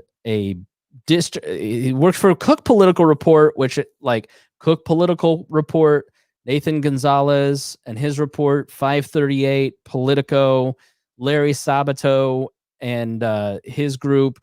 Like, these are kind of the top people that do all the forecasting for the House, the Senate, and the presidency, that kind of put together all the polls and tell you what's going on. In 2016, on November 3rd, Dave Wasserman, who studies House polls across the country, says, 5 days from Election Day, it's clear who has the momentum, and it's not Hillary Clinton. This thing is close. He retweeted it on October 29th of this year and said, 5 days from election day, it's clear who's the favorite, and it's not Donald Trump. Well, he's just a liberal pollster. He's just part of the liberal media. Well, the guy told you that Donald Trump was probably going to win in 2016 and was showing you that you could see certain things if you looked in the right places. Let's look at this map in Texas. And you can watch the video of all this. We're putting it up on the video screen, or you can look in the show notes for the post that is coming out on November 3rd from me with all of this information in it. Well, this chart shows you in the green new registrations in blue areas. So above 100%. So all this area around Dallas and Houston and Austin and San Antonio, all that green, that's 105% more registrations than last time. 110, 120, 130% more registrations than last time. That tells you that those blue areas of Texas have 130% more voters. That's why Texas is competitive, because of Austin and Dallas and Houston and San Antonio. And so when you drill down into these congressional districts, you start to see data that you wouldn't find anywhere else that helps both candidates. So for instance, this map of Florida, you start to see Hispanic turnout looks really good and is up 6% for Donald Trump in Florida in 2020 over 2016. So add that into your picks. You've got to add all this stuff in when you start looking and diving deep into the data. And so can you trust polling this time? I don't know. Rhinehold doesn't know, and none of these people seem to know. Nobody really knows, and nobody really wants to say. Everybody's being very cautious because nobody wants to be caught out on a ledge. I tend to think that there are two fundamental questions to this race that are going to be answered. The first is, can you handle 4 more years of Donald Trump? Are you going to walk into that and go, I'm excited for 4 more years of Donald Trump? You know, Rhinehold and I are not. Like, if he wins, listen, it's going to be fine. Business will be good, just like the last 4 years has been good. It will be much more stressful, because of the command climate that he seems to bring. I think he's a very problematic human being, but I also think Joe Biden will be a terrible president. You know, he is pro-war. He is the alignment of elite media, elite financial sectors, elite government sectors, the military, like it, all aligning behind one guy is not going to be good for us either.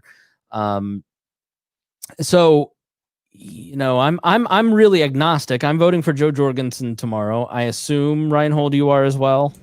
Yes, I am. Okay, so we're Jorgensen voters. Despite Darla's screaming that Rhinehold has TDS, we try to be fair here. And so when I look through this, but I think the central question when you really reach out and talk to people across the spectrum, even on the right, it is, do I really want 4 more years of this guy? And I think that's why his polling, the number one metric on presidential reelects is approval rating. So a president's approval rating tends to tell you how they're going to do in reelection. And Trump has been steady at 43%, which means 57% of the country doesn't think he's doing a good job. And so when you look at presidential approval, you look at George H.W. Bush in 92, he was at 35% approval. Jimmy Carter was at 34% approval. Well, George H.W. got 34 in the, excuse me. He was at 34%. Donald Trump is at 43. Barack Obama, 47.8. 8W Bush, 50 in 2004. 54 for Reagan. 59 or 57 almost for Bill Clinton. And that 54 turned into a landslide. I mean, we're not talking like what they're saying landslides are nowadays. I think there was, one state? I think only Mondale won his state in Minnesota, yeah. Reagan won 49 states, I think it was. So Trump is, the magic number is 44. For whatever mathematical reason, I heard somebody explain on a podcast that I cannot repeat to you because I didn't take notes on it. 44 was like the magic number that once you get to that point, you've reached a plurality of people that makes it possible. And so he is right there at 44%, which makes it possible. The second question that I think is going to be central to this election that motivates both sides differently is the coronavirus, the pandemic. I think Iowa swinging 7 points, for instance, is because people are scared of more lockdowns. I think if you really sat down and talked to your Democrat friends, the majority of them would tell you, I'm for personal responsibility. I just want everybody else to be personally responsible too. I just want them to take my life as seriously as as I take my life, even though if they don't take their own. Like, they don't want Donald Trump not missing a beat because his buddy Herman Cain died and then ripping off his mask and holding 50,000 person rallies. Like, they tend to look at Donald Trump's handling of this poorly. And I think people on the right and libertarians tend to look at it as if, well, our liberal friends want more lockdowns and they are thirsty for it. They want Joe Biden so he can lock it down. I don't think that that's the case. And almost everybody that I talk to, they're not for more government intervention. They're just for somebody, like, start acting right. Please just take this seriously. Quit pretending it's not real. I want to go back to my real life, and we can't do that till you people get yourselves under control, and I don't think that there is as much of a desire for lockdowns as we tend to think. Now, what does the polling say? Depends on which polling you look at, because according to some, nearly 60% of likely voters, including 70% of undecideds, believe the U.S. shouldn't lock down again. Then you go to a different poll, a Harris poll. In Arizona, 87% are concerned about a new wave of outbreaks, and 76% said they support another lockdown. I tend to think that this is kind of that shy Trump voter thing, where people tell pollsters what they think they ought to say, as opposed to what they really believe, which they will tell you, their friend. So I don't think that people are eager for lockdowns. How can I back that up with data, right? Because I'm making a claim that some of you may just say, well, that doesn't make any sense. Let me go to the Indiana polls. Okay, so there was a poll done that I can tell you is accurate, and I think that there is I think Whitmer-style, Newsom-style lockdowns severely hurt Democratic candidates. And I think some of these governors who think that they're doing the right thing because they're looking at those polls are in real trouble when they're up for re-election. And Indiana is a bellwether for that, because we've got a competitive race for governor here because of a libertarian named Donald Rainwater and a Dr. Woody Myers, medical doctor, who is advocating for a Whitmer-like lockdown. Rainwater is advocating removing all lockdowns completely and going with personal responsibility. Holcomb, the Republican, is somewhere in between. Well, look at these numbers. So over here on the right, you've got Donald Trump with 48% in Indiana, by the way. That's a pretty soft number. 7% undecided, 5% for Jorgensen, 40% for Biden. Okay, now let's take that over. Donald Trump, 48% to Eric Holcomb at 52%. When the libertarian vote for Jorgensen goes from 5% to Rainwater at 14%, how is it that the Republican loses nearly 10% of his base and beats Donald Trump by nearly 4 points? That's because the Joe Biden number at 40% goes down to 26% for Woody Myers. And then all those Democrats are flooding up. He's getting a 14-point bump in Democrats because they don't want Rainwater's solution, which is nothing in their minds, right? It's not his solution, but in their minds, it's nothing. They want the middle way. They want the Indiana-style lockdown, where here in Indiana, we pretty much are back to normal. We have our normal life, and we don't have the outbreaks that a lot of like North Dakota or some of those places have. So my gut tells me that there are a lot of Democrats that are not for Newsom-style lockdowns, and some of these governors are going to be in real trouble. But at the same time, they're not for Donald Trump's solution, which is the bravado of ripping off the mask and holding these rallies. And there's actually poll numbers that when he goes into do these rallies, it turns the votes against him. A survey in 6 battleground states show that Trump's voters see Trump less favorably by a 2-to-1 margin because of the rallies he's held in the midst of the coronavirus pandemic. He's losing not just independents and Democrats when he comes in a place and does these rallies. He's losing his own base. Why? You're going to tell me that I can't go to my grandfather's funeral? I can't go to work? I can't cough at Thanksgiving? And you mother effers are going to have a 50,000 person rally? Who do you think you are? So I don't think that he is employing a winning strategy in these closing days of doing these rallies like a lot of his supporters. And then there's the Trump train, 70-minute long parade around 465 here. There's accidents. People are late for work because they're going 40 miles an hour on the interstate, honking with Trump flags, closing down bridges across the country. Like, annoy me one last time. Thanks for reminding me why you're inconveniencing me with your drama. I just don't I don't understand any of the logic to annoying a voter. There's nothing that voters like more and respond to for your candidate like gridlock. Everybody loves traffic, Rhinehold. So, oh yeah. So yeah, the reality is that both sides are kind of playing the pandemic wrong and missing the middle way on the lockdowns. And they're totally misjudging where the public is at because they're going to the extremes on this. And everybody just wants everybody to take this seriously, act responsibly, and let's just get through this. Let's get it over with. Let's move on. But don't lock me down. Don't tell me what I can and can't do. Don't tell me I can't go to the gym. But also be a good leader, right. Be a good example, be a good role model, Rhinehold. Right. And what Trump has done is basically tried to play both sides, not like in a kind of sitting on the fence and touching feet in both sides of the ocean type thing. But he's full deep in one side and full deep in the other side. He's telling them that this is a hoax and it's going to go away as soon as Biden gets elected. And this is why it's out there. And then he goes and says, here are the standards that people should use.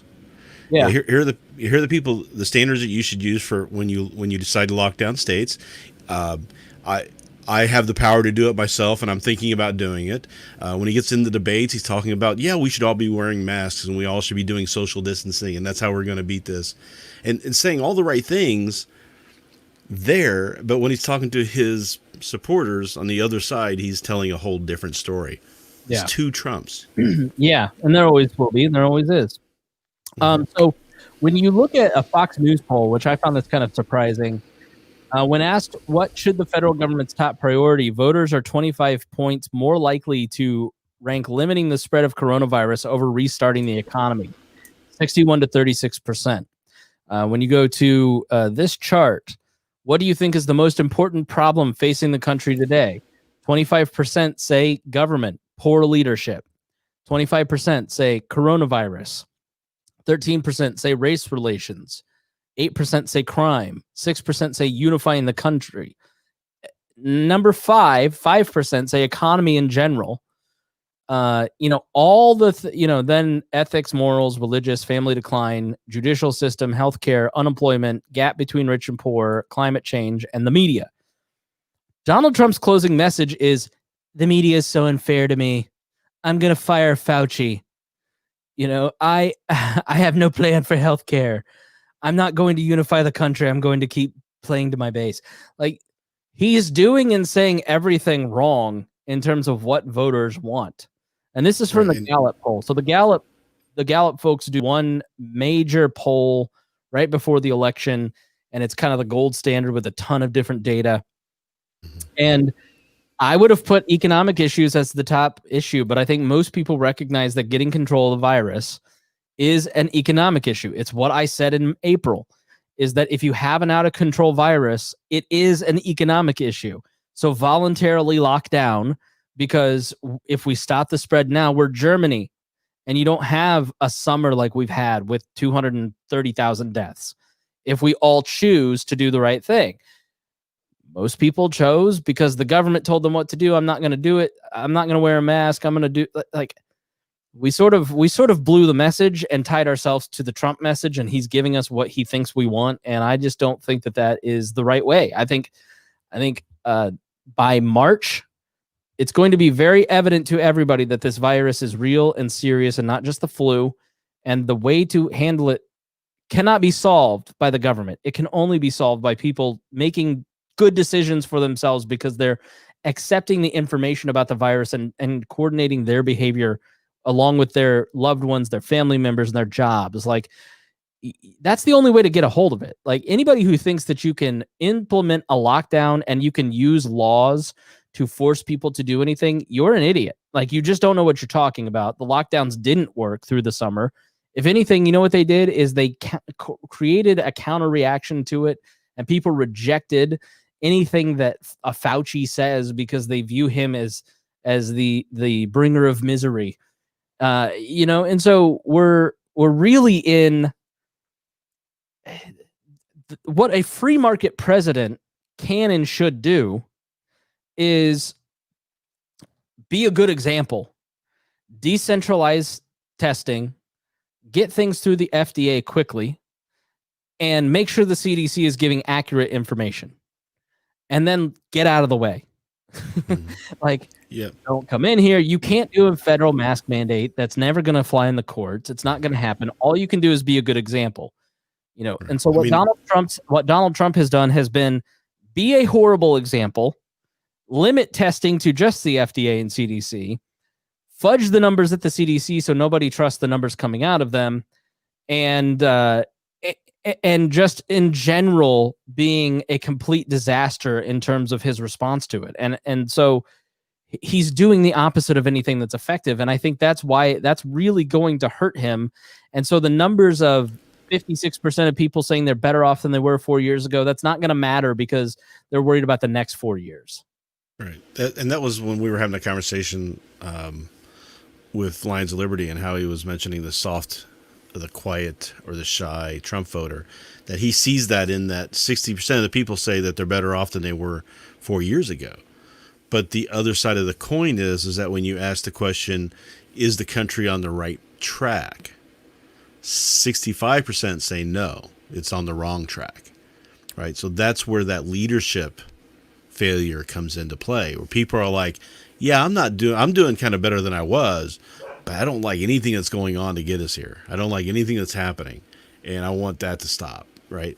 And there's, I call Trump exhaustion syndrome, but people are just kind of tired there. But what was interesting to me was watching, so Trump goes through the impeachment. 60% of the people wanted him removed from office. He was able to make that not happen. He stayed in office. And his poll numbers weren't that great at that point. The economy was starting to soften.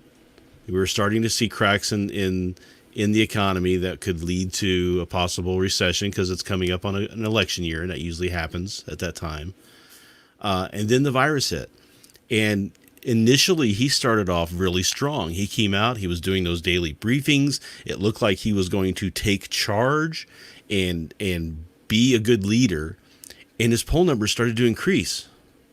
Like right April timeframe, beginning of May, that's when his highest numbers of approval were. And then he kept going to those press conferences and starting to go further and further unhinged during them. And people started going, this is wrong. He's not doing a good job. Then his numbers started to tank after that. So it's almost like if he had shown that he was going to be a good leader and then stepped back out of the way and occasionally made an appearance, put all his faith in the people that he had appointed to take care of things, and things were successful and testing was getting done and all the things that should have happened were happening, he'd probably be being reelected right now. Yeah. Thank you for monologuing. I had to use the little boys' room.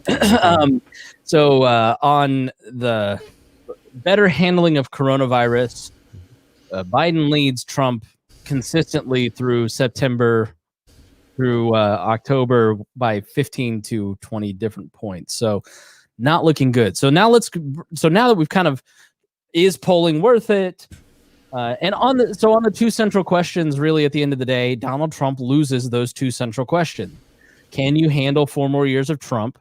Right now, his closing message is, I'm going to, here's the thing. In 2016, Donald Trump said, I'm going to give you a wall. I'm going to give you justices. I'm going to make the left cry.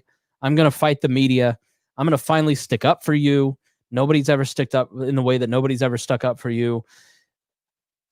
I'm going to give you these things. If you're a salesman, you need to sell something, right? You need to connect with people.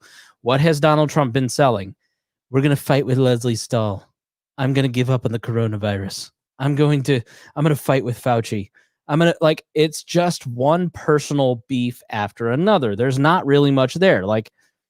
And so on that question, he's not winning that question. On the second question, he's not winning who will do better on the pandemic. And yes, do I think that Joe Biden is the pro-lockdown candidate? I do. And that is a motivator for people center right. I'm going to vote for Donald Trump because he's the pro-lockdown candidate. Center left, I'm going to vote for Biden because Donald Trump is the pro-herd immunity, let out everybody die candidate, right? That percentage in the middle, where do those independents go? And if you look at that Indiana race, yes, there is a ticked off enough percentage that will go to the libertarian, the anti-lockdown candidate, but there is a majority that will go with the middle of the road candidate over the two extreme candidates and give him a majority, whereas Donald Trump is only winning a plurality, which is under 50% of voters here in Indiana. Okay, so what is the good and bad? What are the good and bad points for Donald Trump and for Joe Biden once you kind of get down into the weeds here? Okay, so good for Biden. He's not Hillary Clinton. Cannot understate that enough. So when you actually break down and get into this, the demographics, 21-point improvement over Clinton in white men with no college, 2-point advantage with women with no college, 13-point advantage over Clinton in whites, 16-point advantage in men. In suburbanites, 16 points over Clinton, over 65, +7. White men with college, up 26. White women with college, up 21. Women, up 3. So, he is not Hillary Clinton. He has a 53% favorable, whereas Hillary had a 46% unfavorable. And so he's much more liked than Hillary Clinton. That cannot be understated because people stayed home, allowing Donald Trump to get those extra 77,000 votes. All right. So that is relevant information. Now, Biden won those first two questions. He's winning the fact that he's winning all these extra turnouts and all these votes in terms of third-party vote. He is getting a lot of those. I have not added this into my little thingy yet here, but when you go to third-party voters, Joe Biden leads the president by 32 points among likely voters who supported, quote, someone else in 2016. So I think let's kind of say where people will settle. I think Jorgensen is going to be around 2%. We'll kind of talk about why that is. And that extra point from Jill Stein and Gary Johnson and that one CIA spook is going to 32 points more likely to go towards Joe Biden. So those are the things for Biden that are really helping him. Now, but there's some silver linings for the president. He's winning in new voter registration. So since March 2020 for Florida, North Carolina, Florida, Arizona, he's winning by big margins. In Florida, for instance, 195,000 new registrations, whereas Joe Biden in Florida had 98,000. In Pennsylvania, 135,000 new registrations versus 57,000 for Biden. A 50,000 registration differential in North Carolina for the president. Arizona, Biden is winning a little bit there. So that has given some hope. All right, maybe this is some enthusiasm. Another thing that helps Trump is a bigger pool of sympathetic voters in swing states. And this is why Pennsylvania is in play. So in Michigan, there's 1.5 million non-college whites that vote, 412,000 college whites, and 64,000 non-whites. So that non-college white that prefers Trump often dwarfs the other two categories. And this is if you want to tune in at an hour, 39 minutes to kind of see these charts that will help on the YouTube video that's in the show notes. The biggest one is 2.2 million in Pennsylvania for non-college whites. College whites, 600,000, 695,000 non-white voters. All right, so you say, all right, well, that's an advantage, right? Because he's got that bigger pool that has a natural affinity for Donald Trump. That's a positive if he can convince those people in the closing days. In Pennsylvania, there have already been 2 million people that have voted, but it is a slimmer percentage of the total vote that will turn out versus other states. The reality is that in Michigan, Minnesota, Wisconsin, those states are probably already lost for him. Pennsylvania, he has a shot. And that's because fewer people have already voted and more people are going to vote tomorrow in Pennsylvania. Now, not all of those non-college whites are going to vote for him. In Pennsylvania, so his margins with white voters have shrunk. Like there was a CNN poll, I'm going off of memory, that in 2016, Donald Trump carried white voters by 20 points over Clinton, and he is only carrying them by 2 points this time, which is a big gap. In Pennsylvania specifically, Biden has 46% of white voter support and Trump has 45%. A tremendous erosion for the president since he had 56% of the white vote and Clinton got 40%.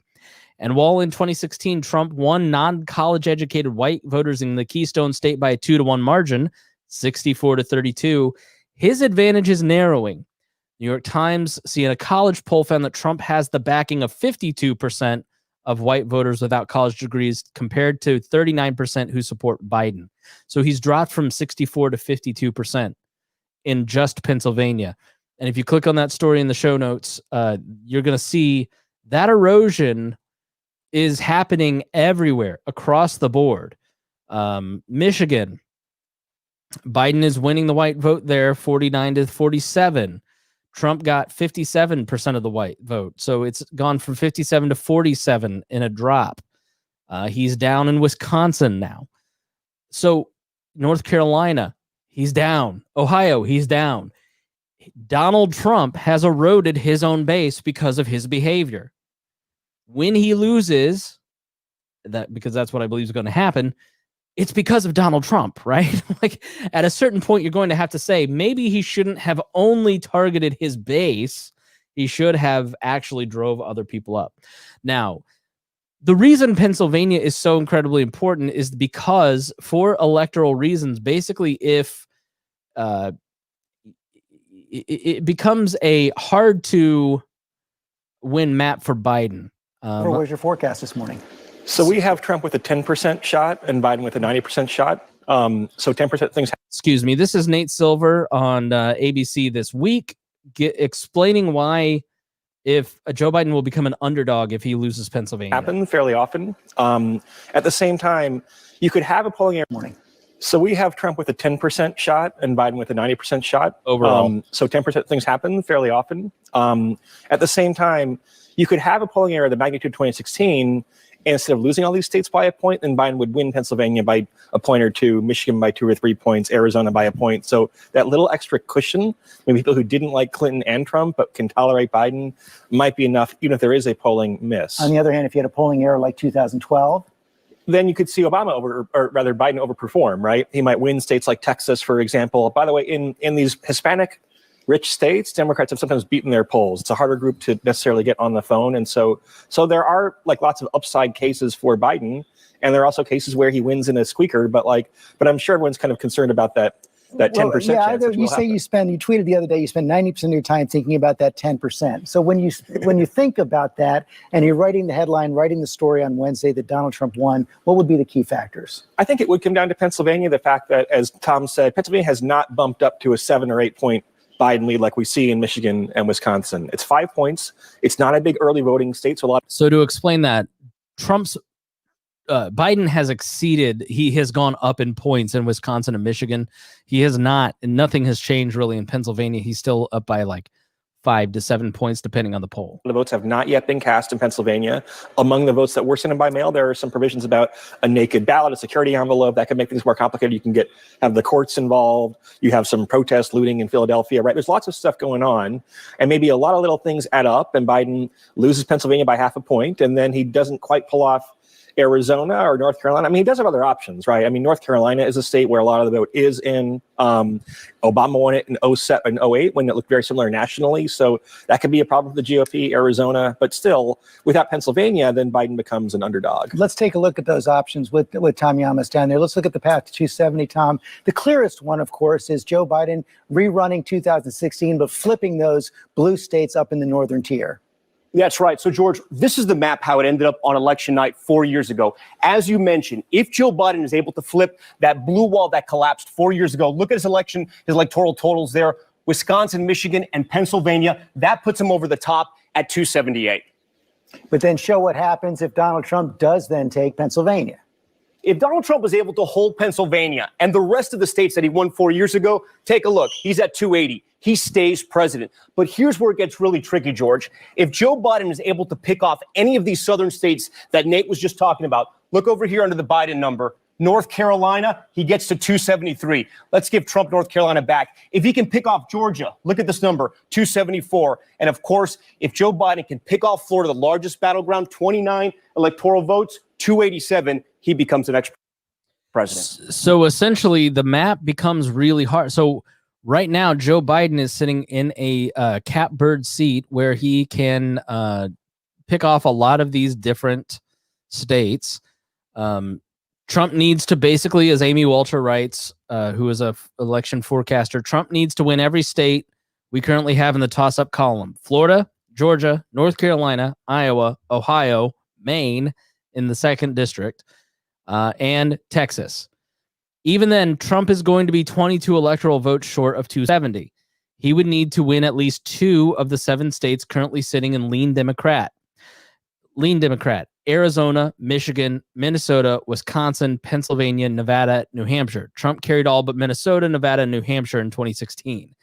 At this point, Ohio and Maine's 2nd district are probably the most promising for Trump, followed by Texas and Iowa. If he were to win all of those, he'd be at 188, but still 82 shy of 270. Florida, Georgia, and North Carolina are pure toss-ups, with Biden ahead of anywhere from 1 to 2 points in those states. So basically, Trump has to run the table. His path to victory is much more difficult than Joe Biden's. So when you look, go ahead. Yeah, according to the polling. Yes, according to the polling. All right. So the polling, let's take a look at some of that the RCP, so you can see, what some of those latest polls, what that looks like. Latest RCP top battleground averages. When you start looking at some of these battleground averages, let me pop this up. Florida up, Biden's up 1.7. North Carolina, Trump up 5. I'm on the wrong thing. These are Senates. My apologies, listeners. So there's so many darn different things here. I don't want national averages. Anyways, whatever.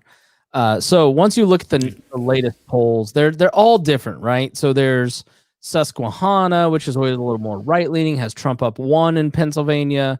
NBC News Marist up 5 for Biden. Trafalgar, which always kind of leans Republican, up 2. Monmouth up 7. Rasmussen, which leans Republican. Biden up 3 in Pennsylvania. Quinnipiac up 5 for Florida for Biden. you have to go back to remembering that 2016. It's easy. It's an easy out. If you are a Trump favoring person, it is easy to go, but the polls. You have to ignore thousands of polls over the course of an entire year. You have to ignore all of the data that we have just given you and have to hope that there is somewhere some underpolled group. If that group exists, it is going to be an anti-lockdown sentiment, in my opinion. There's a possibility that because of the world that these people exist in, they don't understand the resentment towards lockdowns that those of us who exist in the middle states understand. So if that group that is being underpolled that gives Trump the advantage to run the table like he needs to, in my opinion, it will be the anti-lockdown sentiment. So far, there has not been anything in any polling that kind of shows that that exists. That is just my guess on if we're sitting here 2 nights from now wondering how did Donald Trump win this election, it's going to be the coronavirus lockdowns and an anti-lockdown sentiment. That I have not seen that kind of polled. I've not seen that really discussed. There, anytime people poll opinions on lockdowns, it's always kind of weighted toward the favorable opinion in the way that the question is asked. And so I think that that is kind of an underrated, underpolled piece of psychology that's not necessarily out there. But I tend to think that if you look at the handling of the coronavirus numbers and some of what we talked about earlier, Trump is losing on that stuff pretty big. And across the board, none of these numbers look like Donald Trump can run those tables. But if he does pull out Pennsylvania, which is why he's there so much, like I think there's 16 different Trump campaign stops in the last 2 days in Pennsylvania, he makes Joe Biden the underdog, and now Joe Biden has to run a bunch of different tables. So it's going to be really interesting to watch. It will. I mean, it's going to be interesting to see. I don't know about the lockdown vote that you're talking about. I get what you're saying about it, but I've got a feeling that the people who are one way or another on that have already we're already well decided long before now. Like somebody who's a Trump supporter is going to think one way, whereas somebody who doesn't like Trump is going to think a completely different way. And I don't know if the lockdown is really going to move people on that. I get it in the governor's race here, and in a lot of the different states, the governor's race, a lot of governors are going to be a problem. California, I think Newsom stays in good graces because I think California wants the lockdowns. They think it's the right thing to do. So he's actually got high approval ratings for that. But when it comes down to the presidential election, I don't see that as being a factor, but I could very well be wrong. Elastic Giraffe says, if Biden loses PA, the Trump campaign should buy a dryer for that washing machine looter in West Philly. That is a really good point. In Pennsylvania, they're right around our buddy Brian Nichols' house of the Brian Nichols Show. There's looting going on. There was a cop, I believe, killed someone, and that caused some rioting.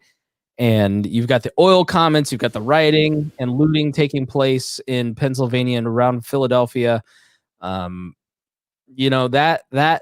definitely plays a role in Pennsylvania. The one group that I didn't mention that I failed to mention from my thingy was the drop in seniors. He's losing 17. Trump is losing seniors by 17 points, which can really hurt him in Florida, but he may make it up in those Hispanic numbers that I mentioned. It all comes down to Pennsylvania, and that's why. Mm-hmm. Yeah, and I think that it kind of comes down to Pennsylvania, but it could also just come down to North Carolina or Georgia at that point too. I mean, if one of those, I think Pennsylvania tells us a lot, though. And I do like that. I saw something where you could look at one county in Florida who will be probably over 90% returns in by 7:30. And you could probably tell the whole race by then. Yeah, so those early reporting states like Florida, North Carolina, Georgia, some of those, Pennsylvania is not going to start counting. If it does come down to them, they're not counting ballots until the next day. Ohio, I think, is an early reporting state. They've got a lot of their early votes counted, ready to. So when an early vote, go I ahead. think Pennsylvania started counting today. They put it into the convention center, and they started counting hundreds of thousands of ballots this morning, I believe. Okay, so don't know when they're going to get those done, but yeah, we'll see. I don't know why we have such a big dog here. But you understand if it comes out and let's say by 8 o'clock, Biden has won Florida, it's over, right? I mean, there's not much there you're going to see after that. So yeah, exactly. It could very well be something like that happening where it's very easily to tell right at the beginning, but it also could be a nail biter down to Pennsylvania. So let's go through the map. And again, jump to 154 if you want to see the visual of this. We'll try to give audible cues. So this is this map basically that we're starting with at electoralvotemap.com if you want to make your own, and also do it at 270towin.com. This map we're starting with is preset with the leans Democrat and leans Republican. Joe Biden is beginning this map with 290. So that has to, I'm sure, switch at some point. Yeah, it does. Okay, so let's go through some of the swing states. Let's clear the board here. Oh, that's why it's that way. We're going to give states like, Alaska, Hawaii, California, Illinois, Indiana, those kind of states we're not going to talk about. But Nevada, I think, is going blue. I think it's going for Joe Biden. What do you think? Mm-hmm. I think so, too. Minnesota and Iowa are two very interesting states because those are the two swing states that Kanye West appears on the ballot.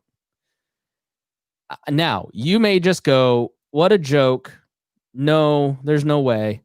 The irony vote carried a reality TV star that grabbed him by the peas all the way to the White House last time. So you have to, even though Minnesota hasn't gone for Republicans since the 70s, I could see if it's very tight there because Trump has been investing a lot there. He's been there a lot of times. He thinks the riots with George Floyd and in Kenosha really help him in these two states.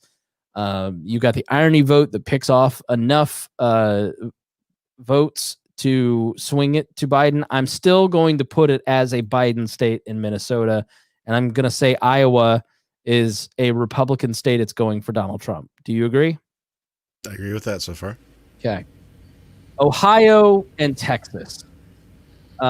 These two states are always talked about as they're going blue. Ohio and Florida were like the big ones in 2004. Ohio especially was like the swing state like Pennsylvania was in 2004.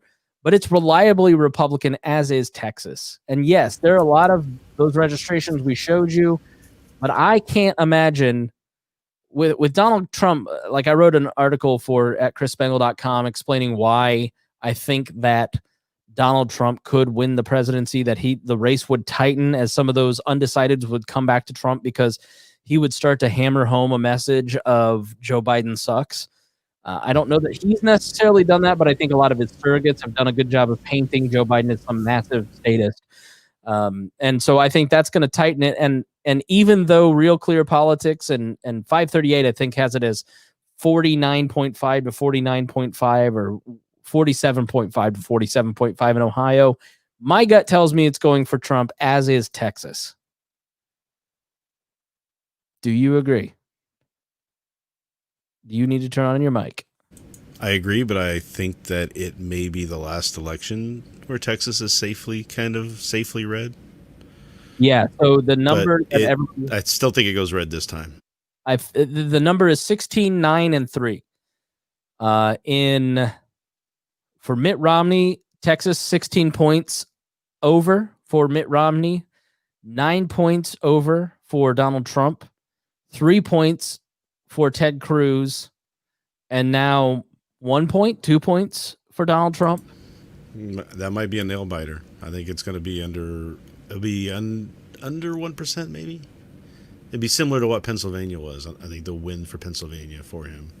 So, yeah, I think that this is definitely a a state to watch. The demographics are changing. Republicans are going to have to figure something different out, and libertarians need to rethink their paleo libertarian strategy. Wisconsin and Michigan. These are two states that Donald Trump won along with Pennsylvania in 2016. The polling there has become more and more brutal for Donald Trump. It is clearly swinging towards Joe Biden by several points. So, I mean, even if they underpolled, it was a 2 to 3 point swing in 2016. Can you really find a polling error of 7 to 9% for these two states? I don't think you can. What do you think? Nope. I mean, it's where it's going to be. I mean, I said a year ago that he lost Michigan. There's no way he's ever getting it back. Yeah. So. I mean, some of the unions there makes it interesting, but in my opinion, those three states. The tariffs hurt them. Yeah, the tariffs hurt them a lot too, and I don't know. So we are now at 91 toss-up left. Joe Biden has 259 electoral votes. Donald Trump has 188. Arizona, I think, is going blue. It's been trending that way. The only polling I've seen coming out of there that has it going red, I went to go look at, and it's all from the Center of American Greatness. Okay, all right. Polling, and it's like, but they're still getting added into the averages. But I went and looked at the methodology, what little of it there was, and they're not doing any kind of weighting or it's just like, we called 500 people. Here's what they said. That's our poll. And it's like, you could have just called the wrong 500 people and got the wrong information. You're not weighting it based off of demographics in any way, or trying to figure out what the mathing is. You're just going and getting the answers you wanted. So I don't trust that poll much. So I'm going to have to go with the Biden thing. No, what Trafalgar, Rasmussen, less Rasmussen, but Trafalgar, but especially these American Greatness polls and some of these right-wing, what they've done is they've figured out that people will just kind of glance at the RCP polls and it can have an effect on momentum. And so American Greatness is this pro-Trump website. Basically, it's like a We Are Libertarians. It was started by a radio talk show host somewhere in the Midwest. And he started this website and has like Victor Davis Hanson and all these big contributors to it. And they've started adding polling to the RCP. And I don't know why they're adding them, because they're just doing it to skew the averages. So you have to kind of drill in and go, okay, because their methodology is not good at all. So that comes to Florida. I think Florida's going to Trump. What do you think? When I did mine earlier on Friday, I gave Florida to Trump, but I'm wishy on that one, like a wishy-washy on that one. I could see it going either way. I'm kind of squishy Trump. Let's put it that way. I think it's going to be a Trump. I think it's going to be a squishy Trump. Okay, so the funny thing about North Carolina, Georgia, and Florida that we have left. Now, Joe Biden's already at 270 electoral votes. Yeah. The thing about Georgia, North Carolina, and Florida is these are deadly close, as is Ohio. And for whatever reason, I want to give the deadly close ones to Donald Trump. Yeah. Now, Florida and Ohio are on the bubble, and I just get the vibe that those are going towards Donald Trump. It's his home state, and the Hispanic vote there is strong. He's courted like the Cubans in Miami. You watch, several of the Florida counties, as they come back early, that can be a sign, but it could be close. And the polling in 2018, DeSantis never led in a poll, neither did Rick Scott, and they won by 2 to 3 points in 2018. So it's hard to poll in Florida. So my gut just says it's going to Donald Trump. Now, ironically, Pennsylvania is polling 5 to 8 points consistently for Joe Biden. He's often been called the third senator from Pennsylvania. He was born in Scranton, which apparently drives everybody nuts. We'll save that one for last. I think that North Carolina is going blue. It's just like you look at the Senate race there is so aggressively against Tillis. When you start to look in these states, you don't just look at the polls for the presidential race. You look at the Iowa, Senate race, you look at the Arizona Senate race, you look at some of those numbers too, because some of those polls, once you dig down in their information, can give you some insight into stuff. And North Carolina is going the way of Virginia, and it is going blue. Where would you put it? I agree that it's probably going to go blue this time. Now that leaves and I us think with- Georgia. I remember telling Stone 4 months ago that there is no way that Georgia is not going for Trump. But You think now Trump I'm wins Georgia? Yeah. But now I'm getting like, well, maybe I was wrong. Maybe it might go Biden. 2018. Seeing the numbers. 2018, Kemp beats Stacey Abrams for governor by 50,000 votes. Stacey Abrams so there's 60% of the state is white voters. Stacey Abrams got 28 points of white voters in her race. In some of these polls, Joe Biden is consistently around 33% of white voters, which is more than half of white voters in Georgia, which is what is putting him over. The suburbs in these congressional races are trending towards the Democrats. The polls in the last days are trending towards the Democrats and those 2 Senate seats that are up. So I could easily see it going for Joe Biden. Yeah, and I think those 2 Senate seats are really going to throw the Senate election into some wacky hijinks myself. So yeah, and they have runoffs, so there is because it could be 49-49 with 2 runoffs, and then everybody in the country is fighting for those 2 seats, which would be awesome. That leaves Pennsylvania, and I've got to tell you, my gut, everything in my head says that is going for Joe Biden because he's so far up in polls. But everything in my gut says that's going for Donald Trump. What do you think? I think it's going for Biden. I think that there's some 2016 biases going on in some of the polling, that people are overcorrecting for potentially missing something. Therefore, I think it goes blue. Just what I'm thinking. Man, and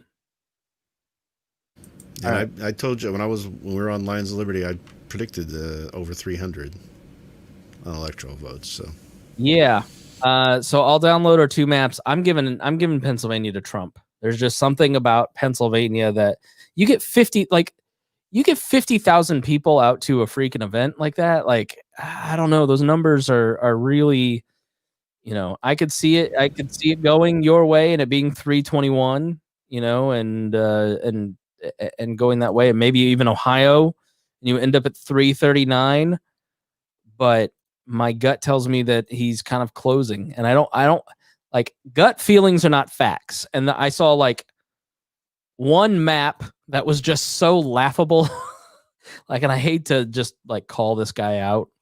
I forgot did I play the Ken? I did play the Ken Bone thing. Okay, good. Yeah, you did at the beginning. All right, so Greg Rubini, who is a strategy advisor, has 150,000 followers on Twitter. Big Trump fan. Has Trump winning 406 electoral votes. Joe Biden is only taking California, Illinois, New York, Vermont, and Massachusetts, and Hawaii, and gives all these different reasons. Basically, uses American Greatness polls. And it's just going to be a 404. I mean, on what planet? So I don't know. All right, so that's my map. 301. This is Rhinehold's map. 321 electoral votes. I would put the popular vote. I would say Trump's going to get about 44% of the vote. We'll use that. And then I'm going to give Howie Hawkins and Joe Jorgensen each 2%. So that's 48. And that leaves 52% for Joe Biden. So 52, 48, 2 and 2. Where would you kind of put the popular vote? I think it's going to be 52, 45. Do you think third parties are going to get more votes? Actually, it might be higher than 52. It's hard for me to say because I just don't see Trump getting over 44, 43, 44, 45 maybe. I mean, that's the kind of the top limit I think he's able to pull right now. So however that kind of fleshes out for Biden ahead, but I think Biden gets at least over 50. Yeah, I do too. It could be even up 45, 50.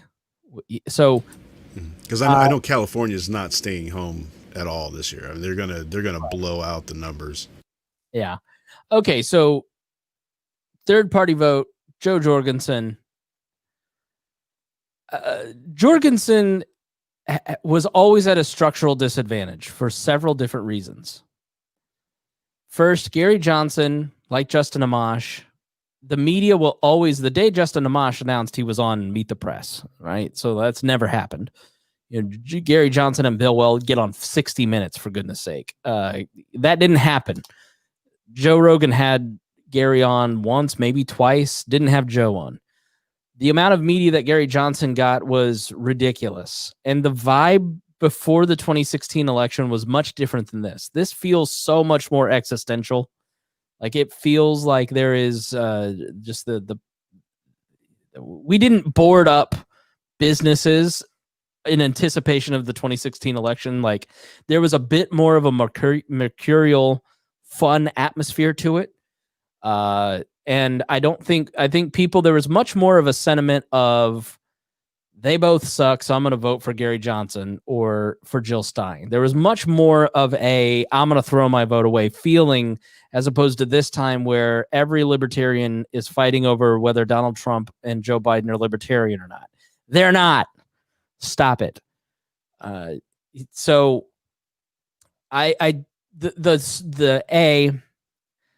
people being afraid in a fear election are going to go to one of the two parties because they view it as self-protection. Two, way less media, which really drops the presence of a campaign in a significant way. Name ID is literally the most, if not the only important metric in any campaign. You can have so many dollars, but you're only using it to generate name ID because that's what matters. And then third, the type of campaign that they ran was different.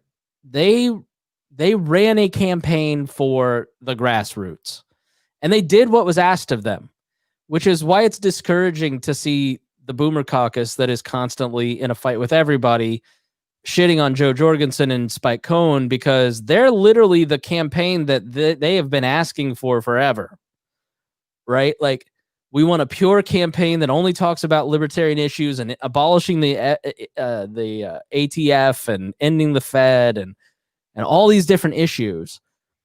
And that wasn't good enough.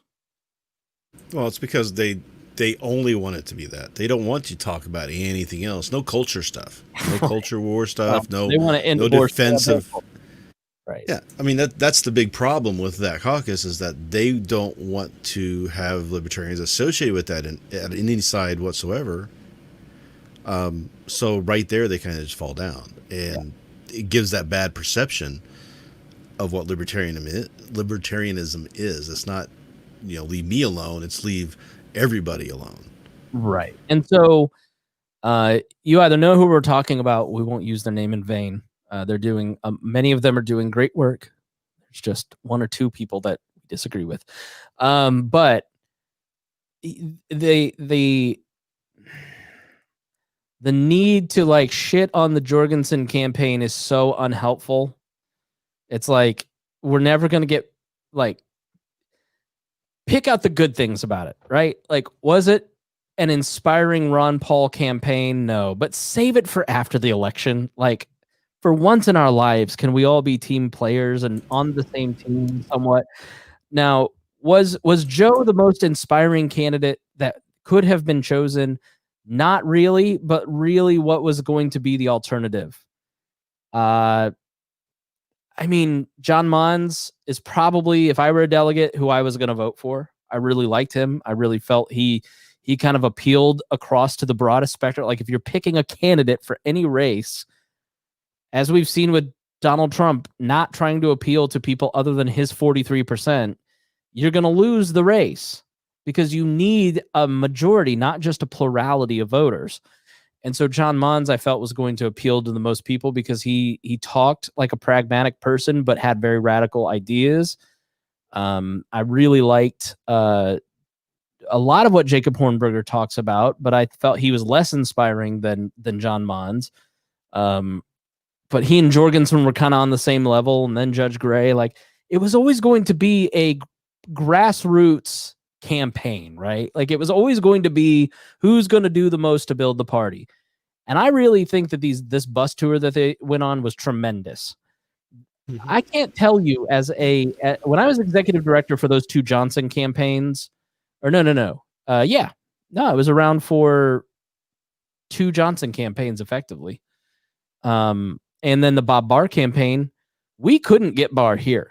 At the time, Indiana was the strongest state. If you want to see what is the strongest Libertarian Party affiliate, take a look at Donald Rainwater's numbers, and then you all can chortle my balls, okay? Suck it, New Hampshire. Because even without an executive director, they still have the capacity. Anybody who ever shit on Sam Goldstein should write him a note of apology for managing a staff of 14 people, $250,000, $300,000 in donations, distributing 10,000 yard signs to 10,000 individuals and not just right-of-ways. Like, because Sam Goldstein has done this for 30 years without pay, he had the experience to be on the ground and do the right stuff at the right time. And that's because he's an all-star, and y'all should thank him instead of shitting on him because of conventions that all those fiascos were obviously someone else's fault. We know who I'm talking about. But Jorgensen has been here. Jorgensen or Spike have been here multiple times. And I know they've been to multiple states that had never had a presidential candidate show up. And so what does that do? They reached out to people who weren't normally libertarian-leaning people and got them on board, right? They reached out to the Black Lives Matter. They reached out to the other side too. I mean, they were doing what we wanted them to be doing, but the problem was that it was doomed to failure from the start from certain people because they just want power within the party for themselves, and they'll make up any excuse or any reason why. It was just the same thing with Gary Johnson, how Gary Johnson was a failure because he only got 3% of the vote or whatever. And I'm like, no, it was what are you talking about? I'd rather us get 1% of principled people instead of 3%. Please fly out to the states that have ballot access this year because of that 3%. The reality is that Jorgensen was always just trying to make sure this cycle didn't get screwed up after Amash dropped out. Amash dropped out, and probably, as much as it sucked, it was probably a smart move for his future political career and the future of him running in the next time, basically. And Jorgensen was trying to protect the party from bad messaging that wasn't going to appeal broadly. And she did that. She did her job. You cannot imagine how hard it is to run for an office. You cannot imagine how much stress it puts on a person's personal life. You cannot imagine how, and I'm not saying this about Joe, I'm saying, like, in past, when I managed campaigns, candidates got divorced or almost divorced all the time because it's so hard. And I cannot imagine how hard it was for Joe Jorgensen to have a full-time job, to manage all these people. None of these people are really getting paid. It's not Ron Nielsen making massive bank. So they did what they needed to do, which was when they came to Indiana, 400 people showed up, and all of our local candidates got that information. They all got a chance to speak to those people. We got local press. When your presidential race is a marketing opportunity, was it as good as Gary Johnson's 2016 campaign in terms of marketing beyond the party? No. Was it a good marketing opportunity for the grassroots to reach new people and identify local libertarians? It was the best in terms of that. Gary Johnson came here twice. We had 200-300 people at one event, a couple hundred at another. And that was great. And that helped us build some county parties when that happened in 2012. He didn't come here or in 2016. That that was 12. I don't think he came here in 2016. He had one event here, I believe. Okay. I thought. Yeah. So But the problem is that when you can say, oh, did Jorgensen get all this media attention? Of course not, because the media decides who they're going to give the attention to. It's not like I saw a certain former candidate for chair say that he was just going to have a press conference and the press would show up and we'd make our point. And I'm like, they wouldn't even come to it. I mean, you're losing it by thinking that you can control the media. You have to play the game to get attention in order to do it right. And Johnson was able to do that because he had some gravitas that he brought to it. He had some seriousness to it, not in personality wise, but in the fact that he had run a state and been reelected as a governor of a state. Yeah. And he had another governor, two-time governor of the state with him running. Now, we can argue about whether or not that was a great idea to have that person representing libertarianism or not. But as for getting media attention, that's how you get it. And fundraising dollars. Yeah. Weld. The thing about Weld is that he was good at tapping into media networks and fundraising networks, and he was beneficial for that reason. But he's a POS. Let's be honest. He always was. But here's the thing that really gets me is all the people who are crapping on him for at near the end of the race saying, if you're not going to vote for us, vote for Hillary instead of Trump. Right. He got a bunch of crap for that by certain people who are now saying you should go vote for Trump if you're not going to vote for Joe Jorgensen. But that's not what Weld said. What Weld said was, yes, Hillary Clinton is a serious person. I vouch for her. Yeah, well, he vouched for her because he vouched for her. I want to clear the air. He vouched for her because they were attacking her and saying that she was doing something illegal. He was saying, no, she's not doing anything illegal. I vouch for her. She's a serious That's not an endorsement. That's far different from what the butterfly effect or whatever, the Mandela effect of him endorsing Hillary Clinton, which is not what he ever did. It was sort of a right. And they did that about a month. But he did later say, when asked about it, because they always ask the question, if you don't vote for, if you weren't going to vote for you and you only had to vote for those two, who would you choose? And they always said, I wouldn't choose. Give me the gun.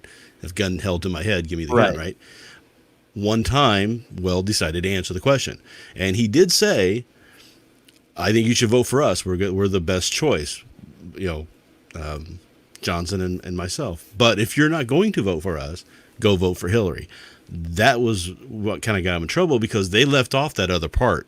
Right. And all the libertarian media went out there and found that and just said, "Oh, look at this! He's endorsing Hillary," but he was actually saying that he wanted people to vote for him. None of that is fundamentally different. So at the Indiana convention, we aired the audio of it so people could hear him explain all that to the Indiana delegates a couple of years ago. And in the crowd, a certain pink-haired person was roasting the hell out of him for it. And she just tweeted that it's okay to vote, that basically if you're not, like, Donald Trump is the more libertarian option. And you're just like, you're the sitting LNC secretary. What? Like, you literally just pulled a Bill Weld. So funny. And Julie Borowski just did that. Yeah. Well, Julie's always been more Republican than libertarian. She's never been. I don't. But I'm just saying these are the people who Austin Peterson. No, you will not be mean to Julie Borowski. I'm not being mean to her. I'm just saying doing Austin's thing, and he's just trolling. That's but I'm saying there's a lot of libertarians who are going out there now saying that Trump is the more libertarian and you should vote for him, who gave Weld crap for doing it in 2016 with Hillary. It's not about the fact that it was Weld doing it in a presidential election and blah, blah, blah, blah. It's because it was Hillary, and these people are right-leaning libertarians. That's what it was. Yeah. All right. Well, let them be. All right. Hey, I want them to let me be. You let me be. Let me be myself. Quit telling me how I need to think, and I won't tell you how to think. That's how I look at it. Can't we all just get along? I hate hypocrisy, and that's just my thing. Yeah, I get it, but it's easier just to get along with people. Like, I don't hate any of these people. That's the thing is, even the people I disagree with, I still will sit down and have lunch with them and talk to them and have a good time with them.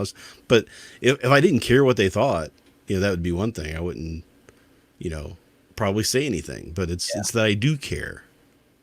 But my final thing is, I think she's going to shed a point because of those factors. Like, really, at the end of the day, what everybody needs to understand is that the Libertarian Party presidential candidate is not really in charge of where they land. Ballot access laws, straight ticket voting, fundraising hurdles, the media, the election cycle, and the way that it's positioned. Is this the most important vote of your lifetime, or is this just sort of it is?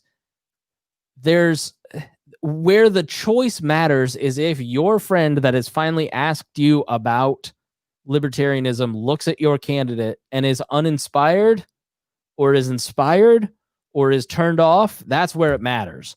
But their percentage, I don't know that because there is no bottom-up grassroots movement, and the Libertarian Party does not have the data that other parties have in a significant way. There is no real way to control what percentage they get in a presidential race. And so until that is built, we're kind of arguing over the wrong things. We should be arguing over how we can best collect data and use these campaigns to do that. Now, if Justin Amash declares a year out and all of a sudden is on Meet the Press and then Joe Rogan and all these different things like he was, like Gary Johnson was, and is an impressive individual that your friends don't kind of think is goofy, that's going to be a significant win. Jorgensen has not turned people off, but she's not turning people on. So, all right, it's a draw. They're really doing exactly what they needed to do. I'm not going to criticize the campaign. I think they did the right stuff. Was it perfect? Of course not. And if they get less than Gary Johnson, it's not really their fault because they can't control the way that so much. The reason I started this program talking about how you think about this stuff, what sites you visit, all that, is because public opinion has so much more effect on you and on everybody else than you realize. And it has a major effect on third-party voting. I can't tell you how uncomfortable it is for me straddling the libertarian world that wants to S the D of Donald Trump so hard right now, and then the pat-down audience that is seeing an existential threat in Donald Trump and violently angry at me for voting for Joe Jorgensen. And then the people who are, on the right, my Republican friends, how can you support socialism by not voting for Donald Trump? It's a very uncomfortable. This is the most uncomfortable I have ever been as a third-party voter.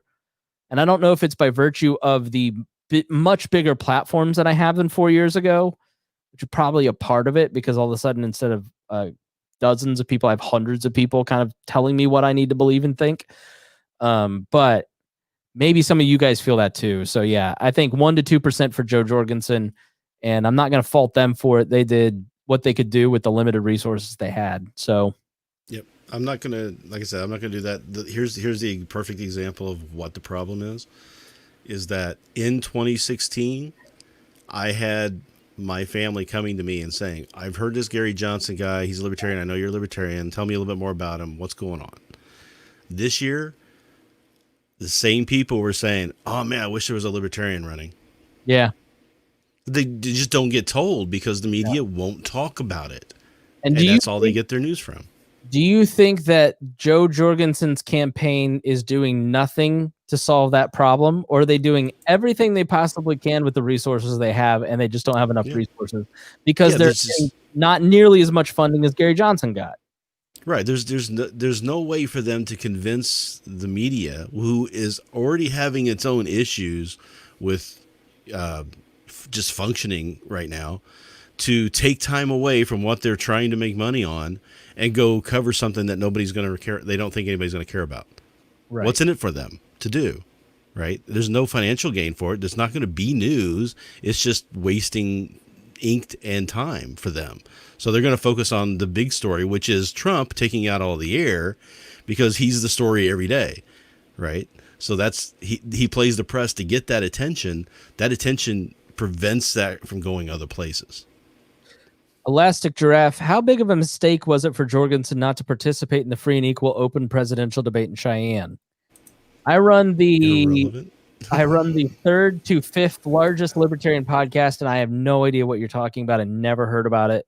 So what it was there was a group that's trying to get started to compete with the Committee for Presidential Debates. Yeah, it's right? free and equal. Christina Tobin, she does a great job. She's a great asset to the third party world, and she's tried to do this several times, and she's great. And I hope it takes off. I don't know why they didn't persist. I didn't know it was taking place. Nobody told me. Like it's Well, relevant. I don't think nobody it is. agreed to show up, so they canceled the event. Okay, well then that's why. All right, but yeah, I mean, listen, Bob Barr famously pissed off Ron Paul, and I have never heard Ron Paul say a nice thing about the Libertarian Party, and this is the funny thing about like the Ron Paul worship, and we need the Libertarian Party, like the idea that Ron Paul is the greatest asset to the Libertarian Party. I don't agree with that necessarily. He's the greatest asset maybe in terms of recruiting new libertarians to the broader libertarian movement, but to the Libertarian Party since 1988, he has been largely hostile, and he has only endorsed that anybody can find 2 libertarians since he ran in 1988. One is running right now. He is man, I can't think of it. If anybody in the comments, he's like a Mises writer, big name. I just can't think of it off the top of my head. I have so many facts in my head, and I can only keep so many. Anthony, gosh. And then it was another one who was like a really close personal friend. Everybody else has been a Republican.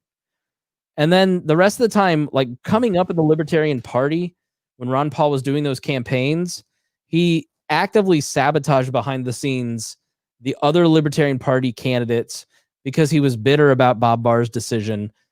And he just generally told people the LP sucks. To which he also had in the caucus that he had in the Republican Party a rule that no member of the caucus could support or endorse a libertarian.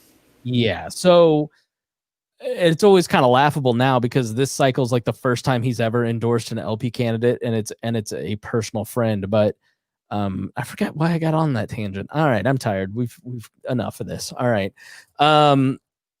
yeah. So, goodness gracious. Final thoughts for the episode and for election. We didn't do the Senate. What would you guess in terms of Senate seats? I think it's going to be 51-49 Democrats. All right, that's about where 51 to 53 Democrats is about where I'm going to put it. Let me explain to you how screwed you Republicans are. Why you should be so mad at Republicans. Instead of just blaming the media all the time, you take a look at Trump and Republicans. Like, just look at these maps, for instance. Like, let me pull this map up. It really is amazing at how many of these states are now in play. Turn this on here. Excuse me. Sorry. I should have had this ready. So if you're a Republican, right? So 10 years ago, Nevada was red, now blue. Arizona, red, now blue. New Mexico, reddish, purplish. Colorado was red, turning purplish. Georgia is probably a permanent blue state if it goes blue. North Carolina, permanent blue state. Virginia, permanent blue state. Minnesota, Wisconsin, Michigan are no longer in play. Iowa's on the fence. Texas is on the fence. Ohio's on the fence. Indiana's soft. Missouri's soft. Kansas is soft. Arkansas, he's only getting 47, 48% in polls in Arkansas. Like, when you look at the erosion of states like Colorado, Arizona, Virginia, North Carolina, Georgia becoming solid red states and turning into not even purple states, like just blue, and Texas will be there. The Republican Party is really in trouble. And that's because of the Bush era and their interventionism and their warmongering, and the Republican Party stance on immigration, on minorities in general, on the Southern strategy, on gay marriage. Now with Trump, a turn towards nationalism and nativism. And I mean, if you're a Republican, you've got a president that didn't fill out a quarter of the government, and a swamp creature is about to come in and fill out some very long-term permanent bureaucratic positions with hardcore Democrats because your guy didn't forever for a generation install his people. Not because he ideologically didn't want to, but because he was incompetent and didn't know he should. And then he acted like such a fool that, I mean, listen to this program. Like, I barely ever criticized Trump. Like, when we talked impeachment in January, I was just like, Rhinehold, you have TDS. This year turned me, man. Like, that moment at the church with the Bible, that was it. That was the moment I went, no, this guy's everything that Rhinehold and everybody says he is. You know, I was defending him. I was defending him at the beginning too, until the Bueller report. So, you know, and then it just, like, it's become evident who he is, and it's turned people off to a large degree, that there is a permanent, like, there was one guy who's working in Texas, and he said the acceleration from Texas from a deep red state to a blue state has been shrunk by 5 to 7 years because of Donald Trump. And you now have a situation where, let's say this is a blue wave. Let's say they're underpolling Democrats and Joe Biden wins by 8 points, as the national average says. And they have 57, 56 seats in the Senate. They don't even need to get rid of the filibuster. And they get more House seats in a bigger difference than has been in place in like 20, 30, 40 years, or some crazy number it was. And then they lose a ton of that blue wave. Like here in Indiana, for instance, in the 5th congressional district, a deep red Republican, Dan Burton, was there forever. So safe that he could call Bill Clinton a scumbag and get away with it at the time. It's going to flip blue. And within that district is the Indiana Speaker of the House. And he may lose his seat, and it may flip Democrat. And the Indiana Republicans have super majorities in their House and Senate, and the Indiana House Speaker may lose in a blue wave. So if this is actually a Biden blue wave, and I don't know that it will be, but let's entertain that idea just as we entertain the idea of a Trump victory. The redistricting for the next 10 years, as we talked in the census, is really bad. So the damage of 4 years of Trump has been an erosion of all these states, a loss of redistricting, and you really have to ask yourself if you're a Republican, like, what was the value of it? What did we get out of it? Because I mean, when you look at okay, well, we got tax cuts. Well, yeah, but then the tariffs eroded $900 of the $1,200 that we got back. The only thing that is of value if you're a conservative Republican is the three seats on the Supreme Court. So I don't know, man. If I were a Republican, I'd be so mad because they had no closing message. They did the greatest hits. If you listen, this guy defies all laws of political science. There's no reason he should ever win anything and get away with anything, but he gets away with everything. And I don't understand how people don't treat him like a person. And it's really amazing. So what? Yeah. If you look at that map right there. Yeah, go ahead. If you look at that map right there, let's say Texas becomes permanently blue. Yeah. Okay. Because Trump spent so much time making the Republican Party be against immigration when Texas is a lot of immigration-friendly areas.